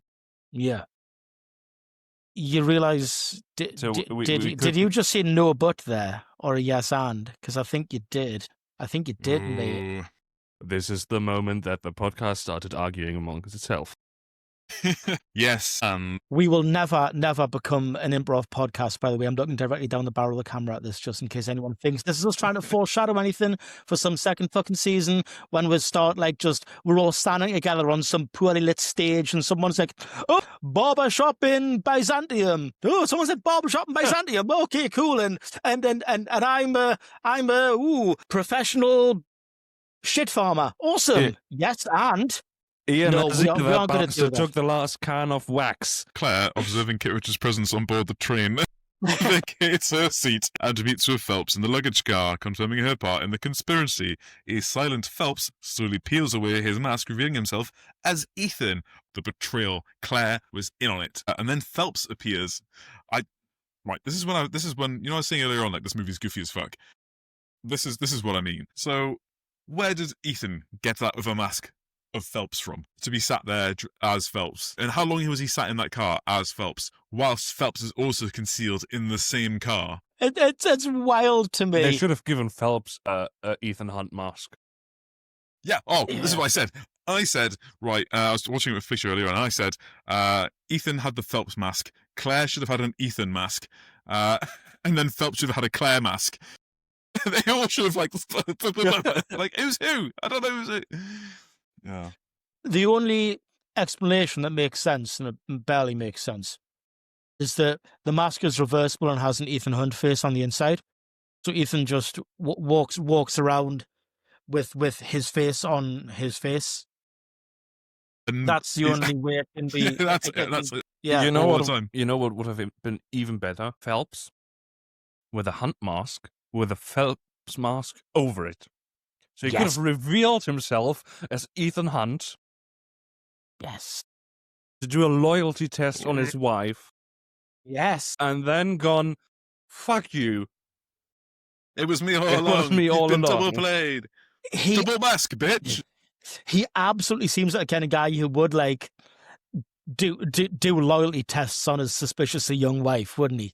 Like you'd kind of like get like younger guys, you know, like send her texts and stuff, and then it's like, I Yeah. see you continue to pass your loyalty tests. Well done. Anyone's seen that? I don't know what the show is. It's like Gordon Ramsay had a show where he was like put on these really elaborate disguises and then go out in the world, and like one of them is where he is. It's like that one video clip where he's got that horrible mask that on. giant mask. He's like a giant head. He's like an airline pilot with a giant head. Like they should have had like, that's what the mask should have looked like in the movie. They should have been like that ridiculous. Yeah. Like but then like have like the Phelps mask just be like this giant ridiculous one. Is like, if you got bloaty head disease from Theme Hospital. It just turns up looking like something from fucking Roblox or something like that. I guess what we haven't seen in the background is that Ethan has figured out a little plan of attack with Kittredge, so they've become like secret allies, because then he puts on his glasses so you can see Phelps is alive and well. Yeah. And then he's like saying to Kittredge, like, it's not me, it's this fucking guy. Yeah. This guy who faked his own death. Pretty suspicious. Yeah. Huh? And that is that. Says to Ethan a whole thing about thou shalt not covet thy neighbour's wife, which is foreshadowed a little bit. So I talked about the deleted bit from the screenplay. There is another scene where it's in the safe house in London. Claire goes up to Ethan and gives him like a peck on the cheek, and then Ethan kind of does this thing where he holds it with his finger for a second, and then he kind of doesn't know what to think, and then he kind of walks away for a second. Then he goes and speaks to Luther, and it's a bit like, yeah, he doesn't really know how to feel about that. Like, ooh, well, I love Claire, but I shouldn't love Claire. It's bad. Yeah. Well, I mean, when she comes to the safe house in Prague, like obviously there's the scene when the kind of almost Very sexually charged. Yeah, absolutely. Yeah. Something boiled my piss about that scene, actually, when he draws his gun on her, and obviously he thinks she's a threat, and then immediately turns his back on her to see if there's any other threats in the room. It's like, fucking, come on, dude. Spycraft, come on, man. He wrestles her onto What do you mean the bed. sexually charged? Do you not randomly put your hands into your co-workers' faces while talking to them? Yeah, I know, right? No, I don't. No, we have rules about that. Phelps shoots Claire, which I thought was so uncalled for, but I guess it just made sense for and presumably she dies because we don't see her again. Yeah. So that's pretty brutal. And that's just her out the movie now.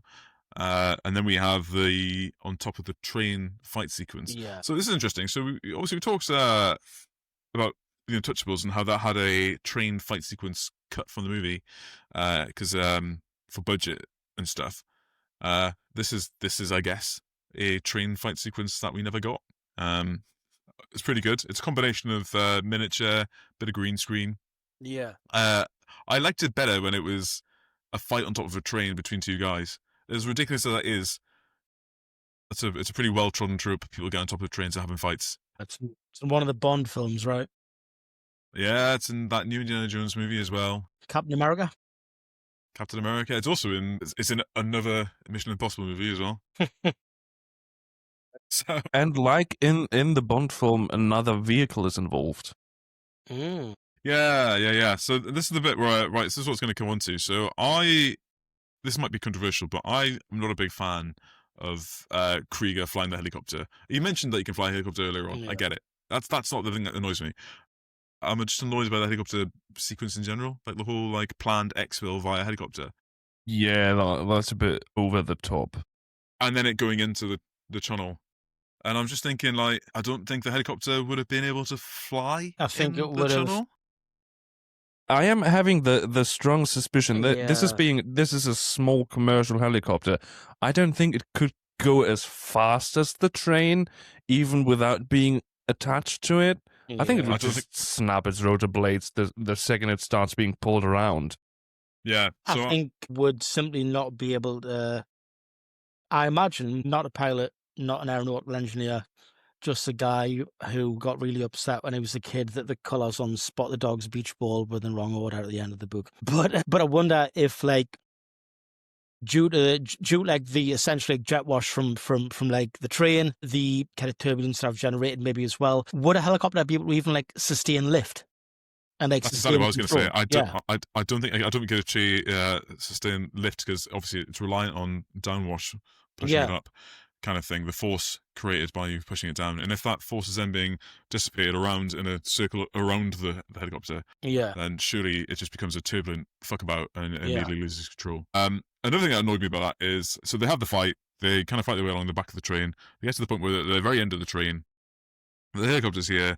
Phelps has jumped onto the landing skid bits of the helicopter, and Krieger goes, oh, I know what would be really fun if while I'm flying this helicopter through the Channel Tunnel, which incidentally means you're flying this helicopter in a tunnel for miles and miles and miles now, Yeah. whilst attached to the back of a train. Insane. I know what I'll do. I'll also decapitate Ethan Hunt with the rotor blades, because obviously these rotor blades getting the slightest bit of resistance is now exactly what I need. Yeah. Like this isn't going to make us all die. You are all going to die, sir. Yeah. Yeah. So that was pretty fucking goofy. Also, there's a bit of a cameo here by David Schneider. Yeah. Who, at this point in time, I think was just in the Friday Night Armistice and other bits of Armando Iannucci, but he wasn't in... He would have been in the original Alan Partridge series as well by this point. I'm sure he had some appearances in The Day-to-Day. The Day-to-Day, Brass Eye. Jam, which wasn't out at that point. Yep. And then I'm Alan Partridge after this, which he was in as Tony Hayes, the commissioning editor of the BBC. Smell my cheese in my mouth. Yeah. And of course, a couple of years later, maybe more, a couple of years later, in 28 Days Later, as the It's Pure Rage guy at the lab. Yeah. Yeah, that guy. Gets his face eaten straight away. Yeah, buddy. Yeah, so, I thought it was goofy as fuck. One of those things that you would see in a 90s movie, but I don't think you'd see now, is like you'd get it in a Bond movie, but it wouldn't be as on the nose as this. The whole bit where he stands up and then faints again, it's like, oh, Jesus Christ. Yeah. I've got another issue. So even the first model of Eurostar train was electrified. So how do you fly a helicopter through that? Oh, yeah, it's where's this thing getting its power up from? Yeah. What's going on there? Yeah. I mean, like, are we talking like a hot rail, or we're talking like power supply in the ceiling? We're talking overhead wiring. Overhead wiring. Wires, oh shit! Yeah. Yeah. So I think basically we need to throw the whole movie in the bin. Yeah. Yeah, So the train bullshit. guys say no, it's bullshit. Waste of time. Fucked it. Yeah. They had one job. Man, so much potential. Could have been a good movie as well. That's a real shame. Fucking dog shit. All right, cool. Well, good night. We've been with Clear and Present Dudes. Bye. Cheers. Take it easy. Yeah. Fuck. Of course, that's not where it ends. Yeah. So, yeah, man. So, pretty much where it ends, though. So, inevitably, that helicopter crashes, spins and spins and spins. You get a really comical little bit where the Ethan Hunt's lying back on the remaining bit of the train cab, which is stopping, and the blades, like, slowly rest on their final resting place, which is a really sharp, knackered rotor blade pointing directly at his throat. Yeah. That was pretty cool. That was cool. And then we get probably the least believable scene in the movie, which is the bit at the very end, wrapping it up, where Tom Cruise appears to be at the end of a pint. Yeah, that was... I was really impressed at how unbelievable that was. In fact, it's just unbelievable that he could have, drank in general. Even when you see him, like, drink it, like, it's like, that fluid's not touching his fucking mouth. Tell you what I like about it is, obviously it's impossible to confirm what beer it was. It looks a bit like maybe Boddington's or something, which is one of those beers that's like a mild in Britain but is weirdly popular in America. Yeah, or like London Pride or something like that. Yeah, I don't know. Did the Fuller Supremacy exist in 1996? Maybe. Yeah, Fuller's was a player at that point. I'm sure. Yeah. What I like about this is that this is culturally around the same moment as, but probably precedes the moment of lager, just like obliterating the beer market. Yeah, so it's nice to see them drinking like real ale. Yeah. Martin Clunes hasn't wandered in from an episode of Men Behaving Badly with 2 pints of Carlin in his hand and just ruined the whole thing, just fucking biffed it. No, ruined beer for everybody. No, it is a good scene. And it's nice to see American characters drinking that. Oh, you got the warm British beer there, son. Oh, simmer down, man. So, like, everybody be cool. It takes all sorts, lad. Yeah, it's very cool.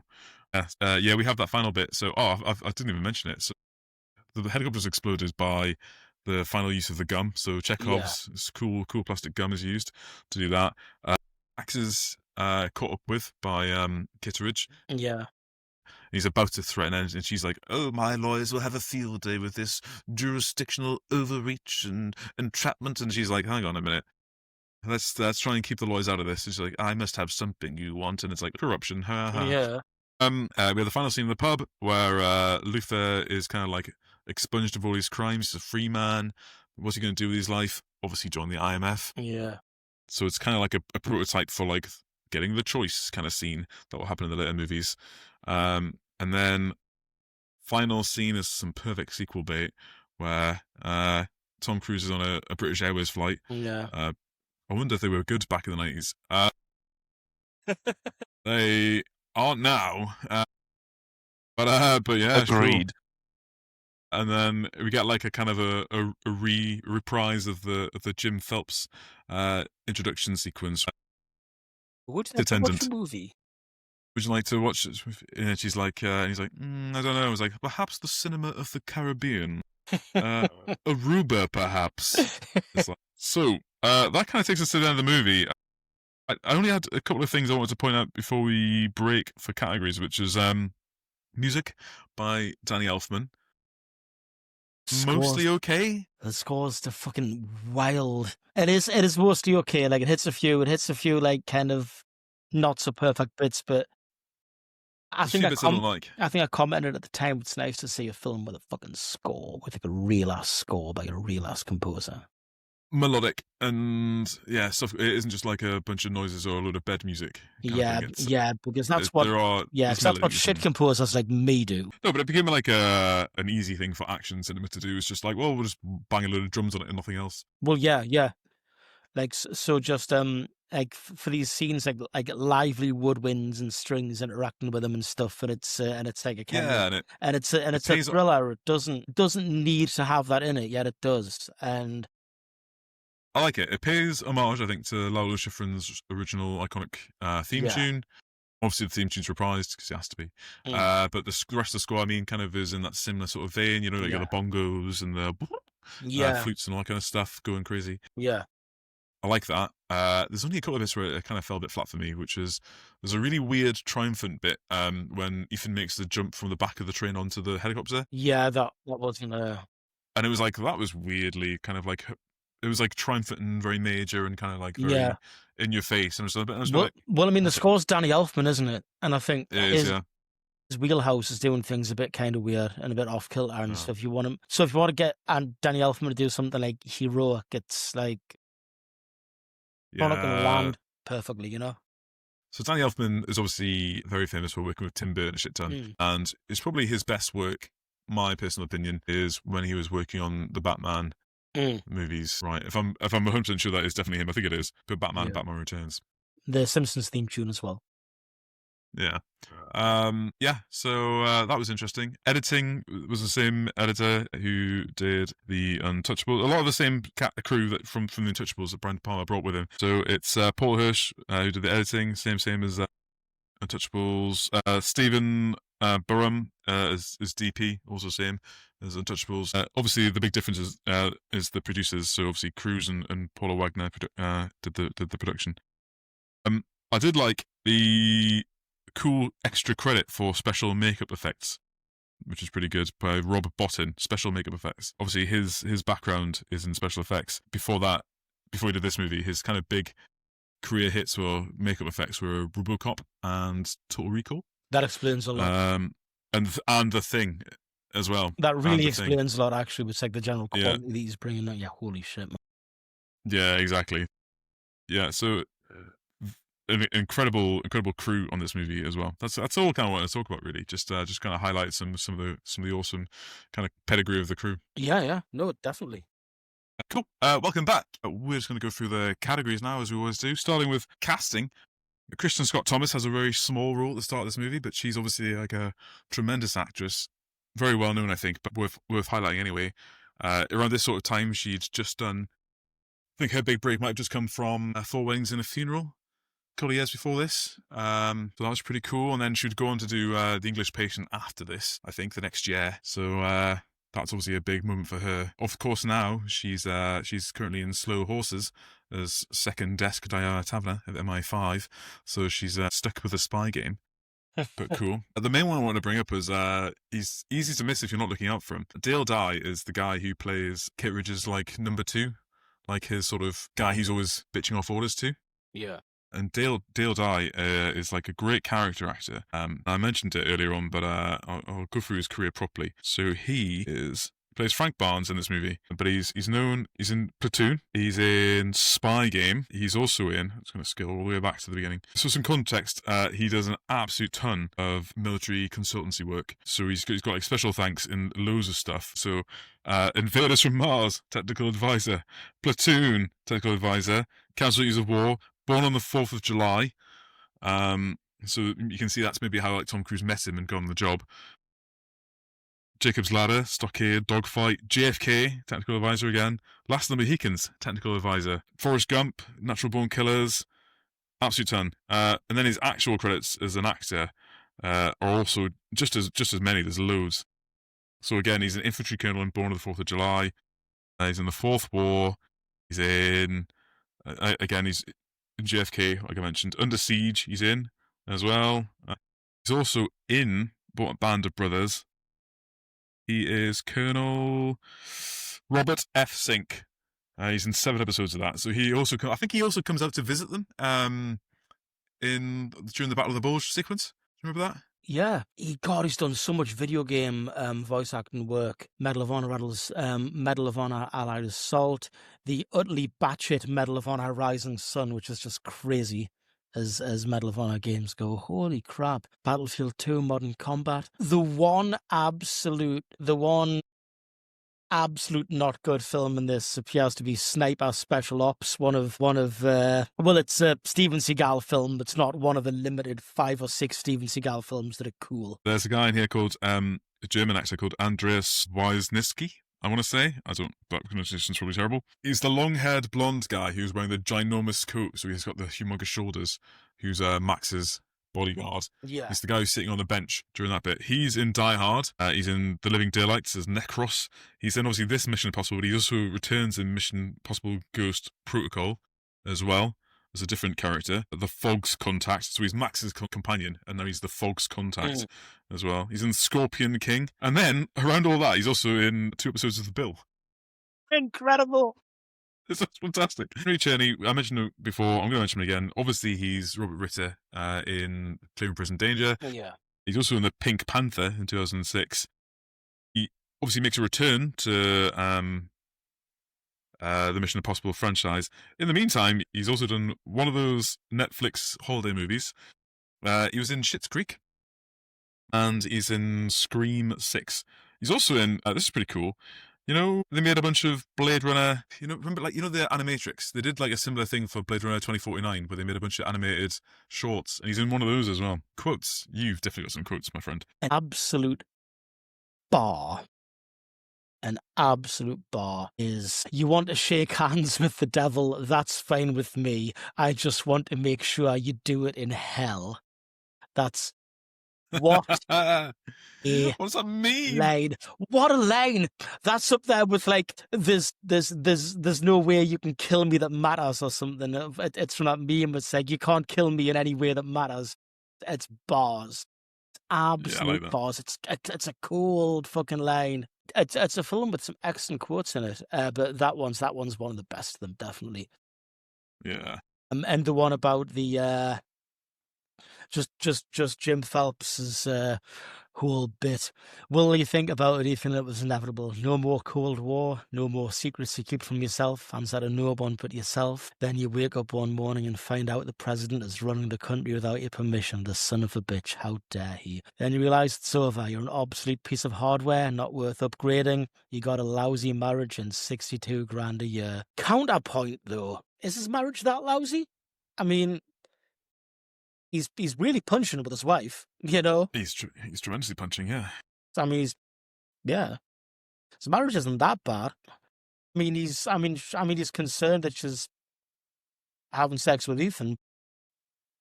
I mean, also, adjusted for inflation as well, that 62 grand a year is probably significantly more now.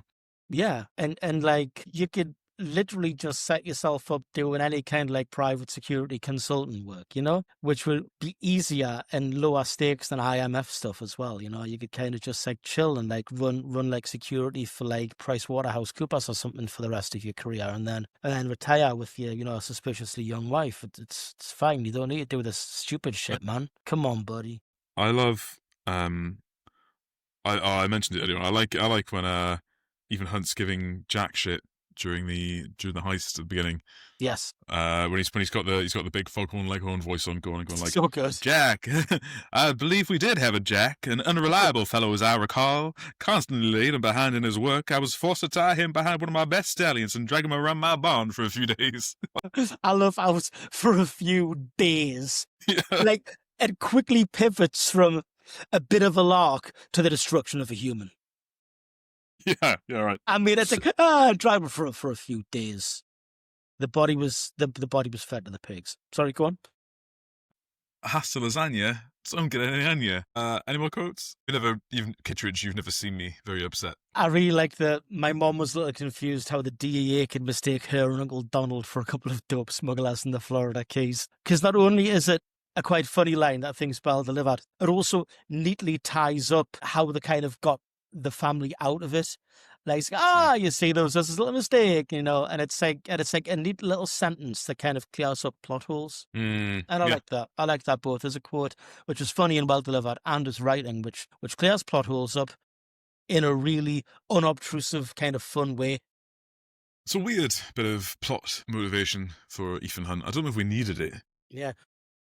I think him just being on the run because he's assumed guilty and needs to clear his name is probably enough. Yeah. We don't need to have, because we don't see the family apart from in one news report. One.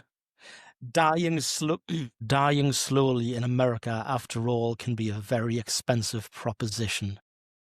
Yeah, Kittredge. Yeah, that's a good one. Holy shit. Cold ass lines, man. Incredibly cold.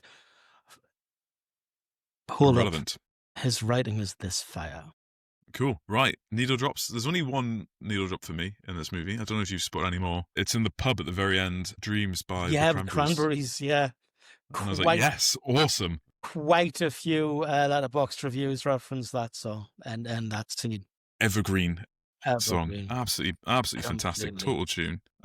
Absolute bop. And that's not just because the millennial in me talking. Trivia. Okay, I've been peppering a little bit of trivia throughout the movie. But there's some good ones here from IMDb. So not only is this the only film in the franchise where Ethan Hunt doesn't fire a gun, it is the only one not to have any shootouts or gunfights at all. Right. That's a very good point. I mean, yeah.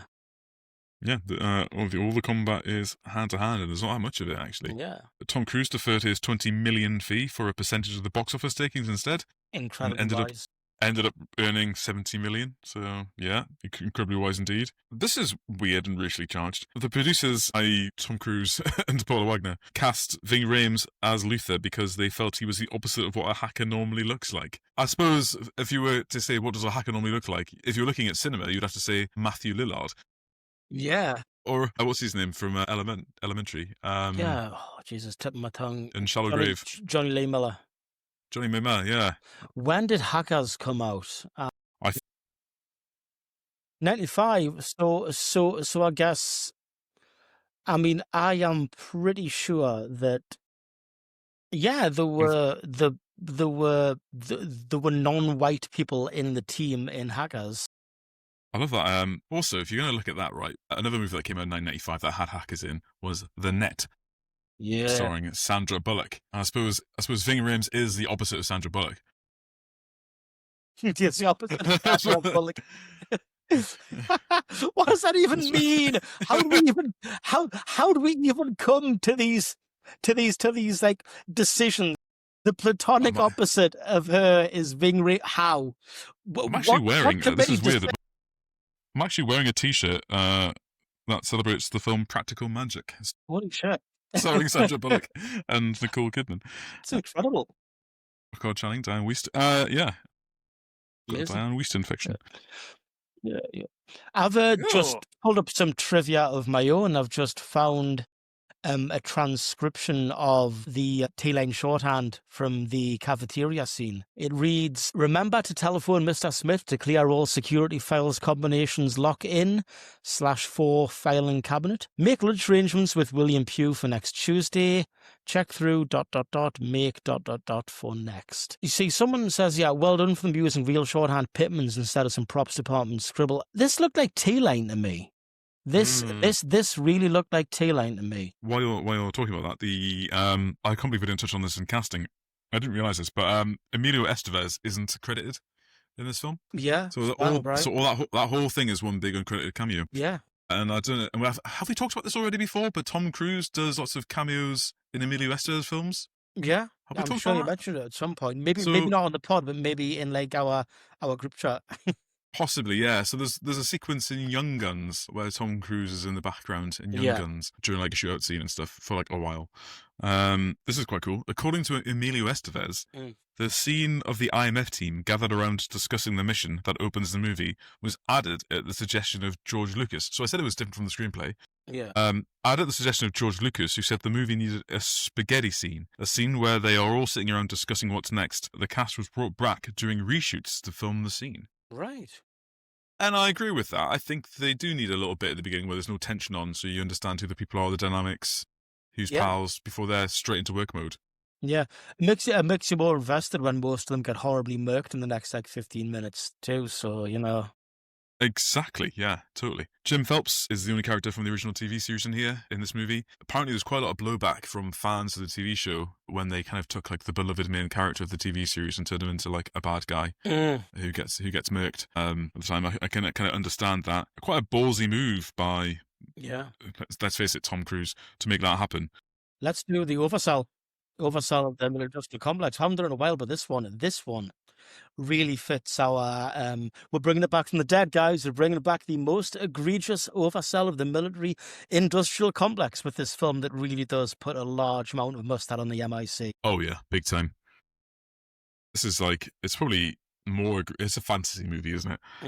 It's even more egregious than like Enemy of the State. But Enemy of the State was meant to make you believe it was kind of vaguely realistic. But this is ridiculous. Fidelity of the cameras, the tiny little pin buttonhole cameras they've got, the interfaces and all the tracking software they've got for the little tracking devices. It's like, it's wild because the chewing gum.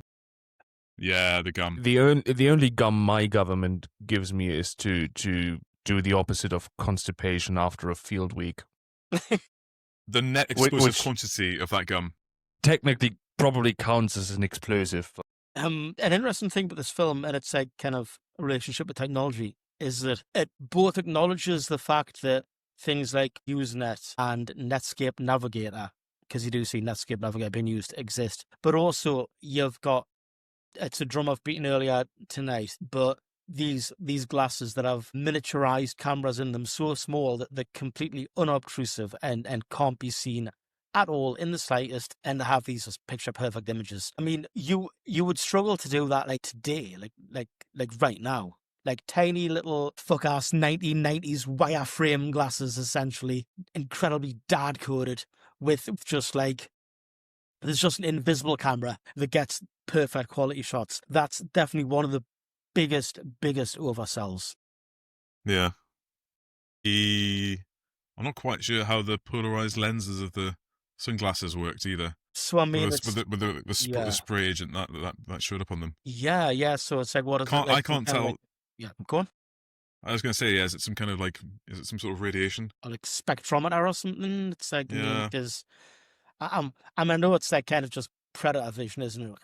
Really, but it's like, but yeah, like I mean, the idea of like the kind of perfume kind of chemical spray mark on someone's really cool, obviously, but then like you've got these like just really normal ass kind of glasses that just show this like non-visible light spectrum, I guess, or stop trying to assess this film, Rory. Shut up, do it for Hollywood. But it's like, yeah, the vaults that they have specifically for the one terminal that stores the knock list on. Yeah, that's over the top. Yeah, it's obviously, and it's great for like the heist of the movie. I get it, and you know, we have to like have a bit of context here. Pardon me, like has to exist in order for a lot of the film to work, but it's also a big old oversell. It's also a redonky donk. I have 2 of these rooms, and I use them to store my cheese. I think the biggest one, and I hate to say it, but it's the masks, man, isn't it? The masks are too good. Yeah. But that's a classic Mission Impossible thing. We're going to see it through like nearly all the other movies. Yeah. So yeah, no, good category though, because there's a big oversell. But you know, it's like oversell of the military industrial complex in Lord of the Rings, isn't it? Like, might as well be like Grond. Who's got the money for a Grond? Right. As Saruman's head orc clearly noted, we do not have the Smith output to generate by the roots, mate. to generate armor and handheld weaponry. So how are we going to manufacture such a several multi-million complex project such as Grond? I think the introduction of the Grond strike group has overstretched the capacity of the Royal Navy to the breaking point, and I think Sauron's procurement of a Grond is a great what's the word I'm looking for? Metaphor for military procurement. Like, right, okay, what do we need? We need a battering ram. Yes, but I think it should be in the shape of a giant wolf that breathes fire. it's clearly a symptom of something larger. After the breaching of Helm's Deep, we have seen discussion after discussion whether the battering ram has become obsolete with the introduction of explosive powder. Yet even the Dark Lord himself clearly thinks that the battering ram still has value. Problem is, right, is that a lot of Mordor's economy is based on the battering ram building business. So, and the problem is not bigger battering rams or smaller battering rams. It's mass. We need more battering rams. Okay, and that's the only way we're gonna be able to stop all these refugees coming into Mordor. Okay, So and that's. maybe if we take this is just another authoritarian regime desperately trying to create jobs. I think that's what it is. Yeah, You know? yeah. There's obviously not enough jobs going for the native. There apparently is a vast need for large amount of jobs that are unskilled labor, and clearly swinging a giant battering ram is not an academic job. You know what? And do you notice that swinging that big Grond battle ram? It wasn't just the giant trolls guys; it was some of the ordinary orcs, because they had to prove that the troll guys wouldn't like a DEI hire. You see, the union got involved for that one. Like the Orc Union got involved, and they're like, "Listen, we see what you're doing here, so we're gonna make sure that you're taking quotas on of our guys as well." But it's like, I mean, yeah, you're totally right. Like the idea is like they've got like the whole like flame throwing aspect of Grond means that like they've like because like it's like it's a battering ram plus shit burns, right? And it's like they've got like just bring in as many contractors on it as they can. I mean, the design process took ages. They brought in loads of different like teams, various shamans, wizards, and freaks just coming to add things on it. There was like 6 designed months. by committee. Yeah, like I mean, there was. I was there at the time. Yes. There was a whole 6 months when they were fighting over the size of various ridges and like nodules and knobs on it and stuff. So. But like I said, it's all about just maintaining the economy at this point.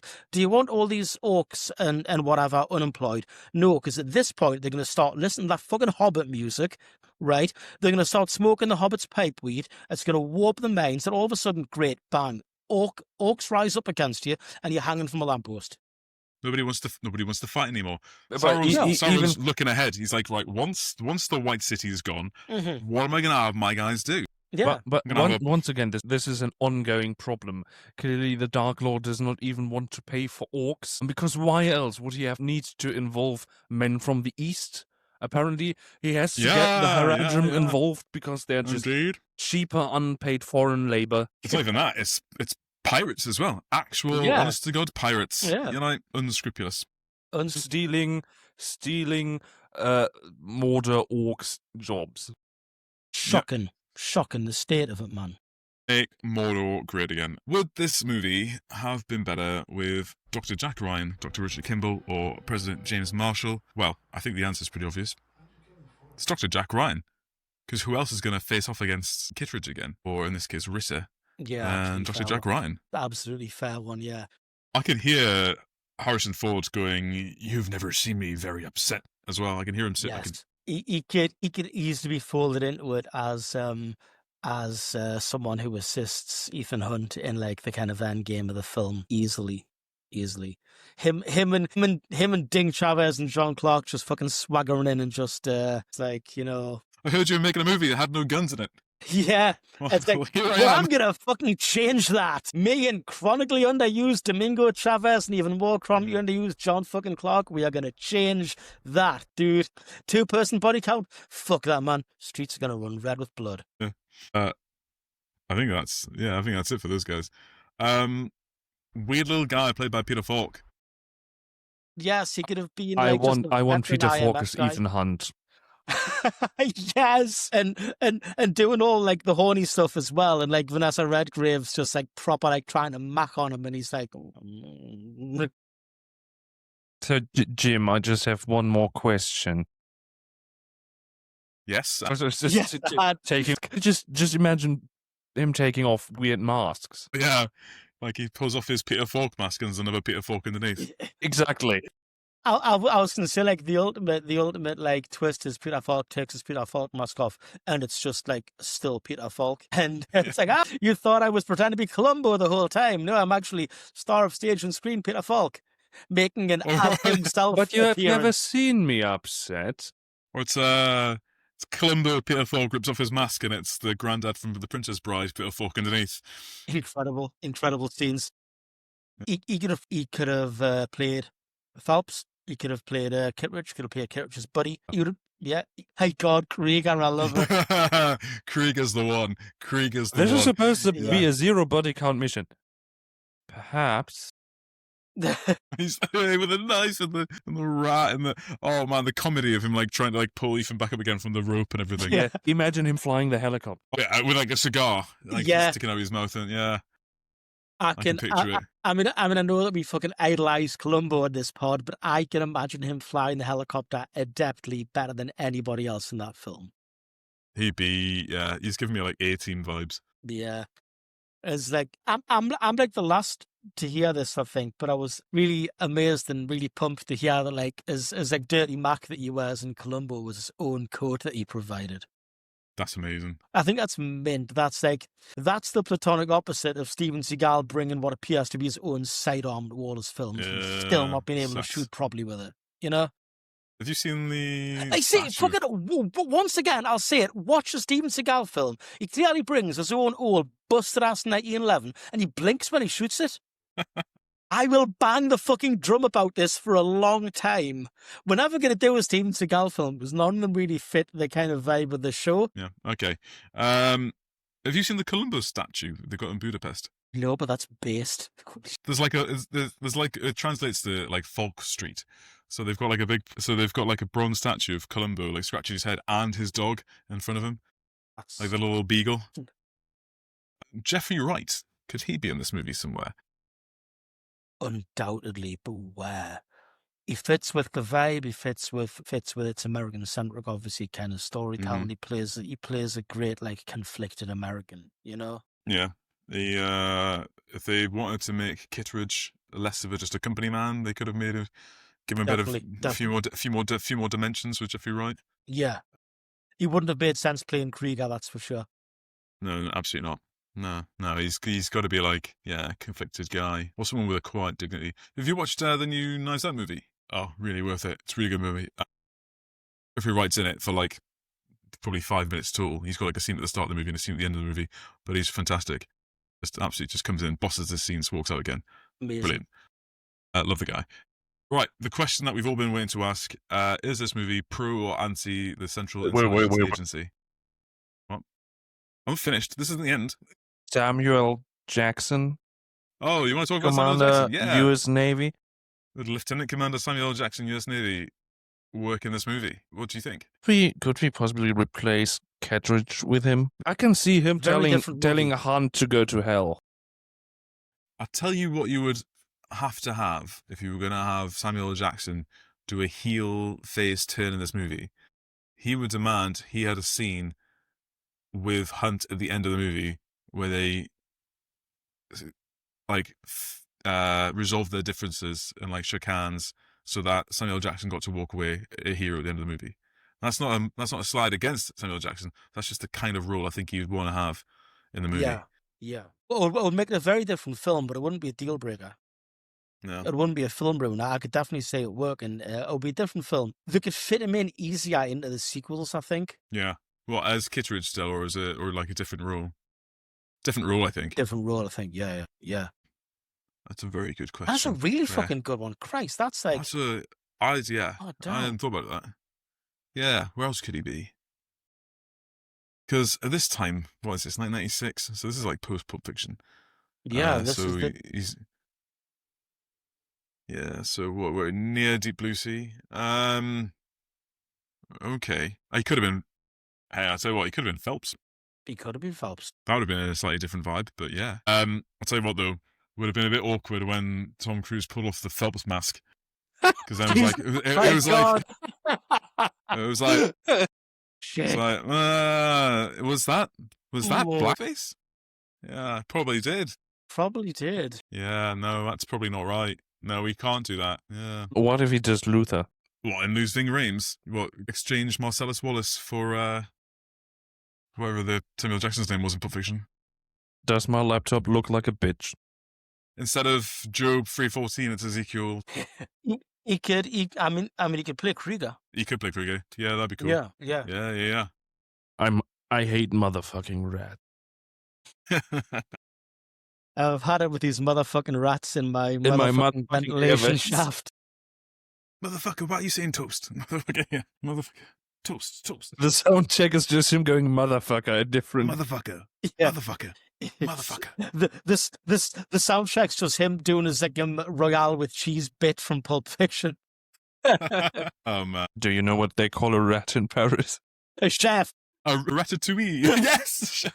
Oh, we both got there. A chef. God. Any motherfucker can cook. Right, okay. Would Samuel L. Jackson have improved the 2008 Pixar film Ratatouille, Right. starring I hate to say Patton this. Oswalt? I hate to say this, but we could replace my boy Peter O'Toole, no relation, with I think anyway. Who fucking knows, right? It's the Irish. So he's the food critic, right? Yeah. So replace him with Samuel L. Jackson as Anton Ego, the food critic. I would Nice. just kind of like to see that happen. That would be awesome. Yeah, Jesus Christ. You're telling me a shrimp fried this rice? You're telling me? This is some motherfucking good ratatouille. He comes in with his fucking purple lightsaber. We do not grant you access to the kitchen. Would Ratatouille be better with Dr. Jack Ryan, Dr. Richard Kimball, or President James Marshall? Halfway through the film, President James Marshall declares war on the French. Amazing. I haven't seen Ratatouille in too long. There was a joke I saw on Threads of like Linguini like turning up to work for, late for the 5th time in a row, screaming, "I'm sorry for late because I got all this rat shit in my hair." Fuck me. Jesus Christ. Right. Would this movie, Mission Impossible, is it pro or anti-CIA? It's anti. I think they were all, in a way, are anti because they pitch the IMF at odds with the CIA, and they're constantly. I don't know how many more of these movies you've seen, Roy, but like there's always like congressional hearings where they're having to defend themselves to like an oversight committee for their funding and everything. A bit like how they do at the end of like all the Bourne movies. Yeah. And there's a really like this brilliant like running gag of like of Alec Baldwin is always there like justifying like so I think one of them he starts by saying like the IMF needs to be cut away, it's ridiculous, it's like in the age of modern intelligence gathering, imminent SIGINT, etc. We don't need human sources with like these ridiculous gadgets and stuff to be doing crazy missions. And then at the end of the movie he's like, and that's why I think the IMF is critical to this safety of this nation, why we need it. And it's like you've just done like a 180 from the it's brilliant. Amazing. Anyway, it's anti-CIA, which makes it 7-3 against, I think. 7-3 against. Cool. Right. Ding Chavez Award for missed opportunity of this movie. Well, there's one. There is one. Now, I know the movie starts with the whole very cool, very effective sequence of the team that we think we're going to get to know all getting wiped out. The latest season of It, Welcome to Derry, does a very similar thing. And it's very cool, very fun. But, man, I love me some Kristin Scott Thomas, and I think she should have been in this movie a bit longer. Yeah. Maybe she should have survived, and maybe Claire shouldn't have. Yeah, I would call Missed opportunity is clearly the size of the aquarium. As discussed earlier, Gotta we be are fish. roughly 1,497 fish short of something actually intriguing. All I've seen on the floor was a handful of lobsters. I think a missed opportunity for me is I've just had a quick Google for the funny Usenet and news group names we could have seen. Along, obviously, we saw like Amiga demos one and the Amazon Women Enthusiast stuff. We could have had alt.swedish.chef.bork.bork.bork. Of course, there's the legendary, as I mentioned, alt.wesley.crusher.die.die.die. alt.fan.carl-malden.nose. Some absolute total bangers out there, and I'm just pulling up some more. alt.alien.vampire.flonk. That one actually appears in the film. If you have a look at the film, if you pause it, that actually does appear in it. That is referenced there. So yeah, there you go. There are so many. They could have a bit of like a Usenet deep dive. You could have got in some Usenet drama with people, and people like, oh my god, that Ethan guy's posting again. Let's take this thread to emails, which is what they would do if someone was being irritating in a thread. Amazing. Hey, Roy O'Toole, final thing before we wrap this bad boy up. Have you got any notes from the peanut gallery? It's taking my glasses off so that the IMF can't see me look at the phone. So there's some excellent reviews of this film on our friend of the podcast, not quite a sponsor, but it makes my life a lot easier finding funny things that is Letterboxd. Some great ones, some not so great ones, some ones that don't make too much sense, and some ones do make a fair amount of sense. 4 stars. No, sorry, 3 stars. Fake news. This was like not good. In my opinion, I may just dislike action movies though, brackets, but it was entertaining and explodes in the high campy vibes of that helicopter scene. There were single snippets of this that were hilarious in ways I don't know were intended to be. Like when Ethan is in disguise, but it's not a mask at all, and then he'll whip his face off like magic and it's him. And I liked the part where the government were descending on a hotel room or whatever it was to capture Max and Ethan, and there was a little old lady vacuuming outside and they threatened her with a gun and she just kept vacuuming. I will not be watching more Mission Impossible movies unless I'm made to. Also, I hope Tom Cruise dies for real. Well, got a bit Damn, right? Yeah. 2.5 stars. Sometimes I felt like I was watching a bunch of people speak gibberish in tones that insinuated they must be talking about important stuff like an hour and a half straight. But also, I had fun. 4.5 stars by Ophelia. I pitched this by going, Tom Cruise is so hot in this, he looks like a child. Which wasn't the greatest choice of words in my life, but we did end up watching it and enjoying it, so I'm counting it. Yes, officer, this letterbox review right there. Absolutely. Can't believe I finally watched this. Midterms have eaten me the fuck alive. Jesus, it's been a week since I watched a film last, and I promised myself I'd watch no less than 200 this year. 29 left. I'm going to have to lock in this month, guys. Pray for me. 3.5 stars. A one that hits a good point here. I love how 90s it is. I'm not bombarded with background music, the silence, slowness, dullness, and daily life sounds, as opposed to a music score insert one right after the other. They don't make movies like this anymore. It's jarring watching this after the Ministry of Ungentlemanly Warfare. And someone just puts 4.5 stars, loved Tom Cruise, devastating. We have a very time-relevant one. 12th of December 2025, 3 stars. Bad news for any Portsmouth fans watching this. Southampton did escape relegation. Brilliant. Low-key confused, but they gagged me sometimes, so. And another one of 5 stars, 10 out of 10 banger and a classic. Suspenseful, conniving and small, not saving the world in the best way. Everything is a little off-kilter, the acting is a bit more unrestricted, people scream things, not just drop cliche lines. These weird close-ups from below when Hunt and Kittredge are reacting to things, it just fucking works. Side note, I never noticed in my pre-million watches there's a sequence where Ethan spends the whole night sending little emails and seems more spent from doing this than any other physical task. And I don't know how it hasn't become a meme, it me. Amazing stuff. We're almost through these. Don't worry, guys. I can't stop thinking about Brian De Palma split diopter shots. My wife left me. She took the kids. I couldn't give up Brian De Palma split diopter shots. Nothing makes me feel the way they do, said Sydney with a 4.5 star review. Rick Siska, 5 stars. The happiest movie ending in history. It's 1996 and you're having a pint outside with Ving Rhames as Dreams by the Cranberries plays in the background. I cannot imagine anything better on God's green earth than that.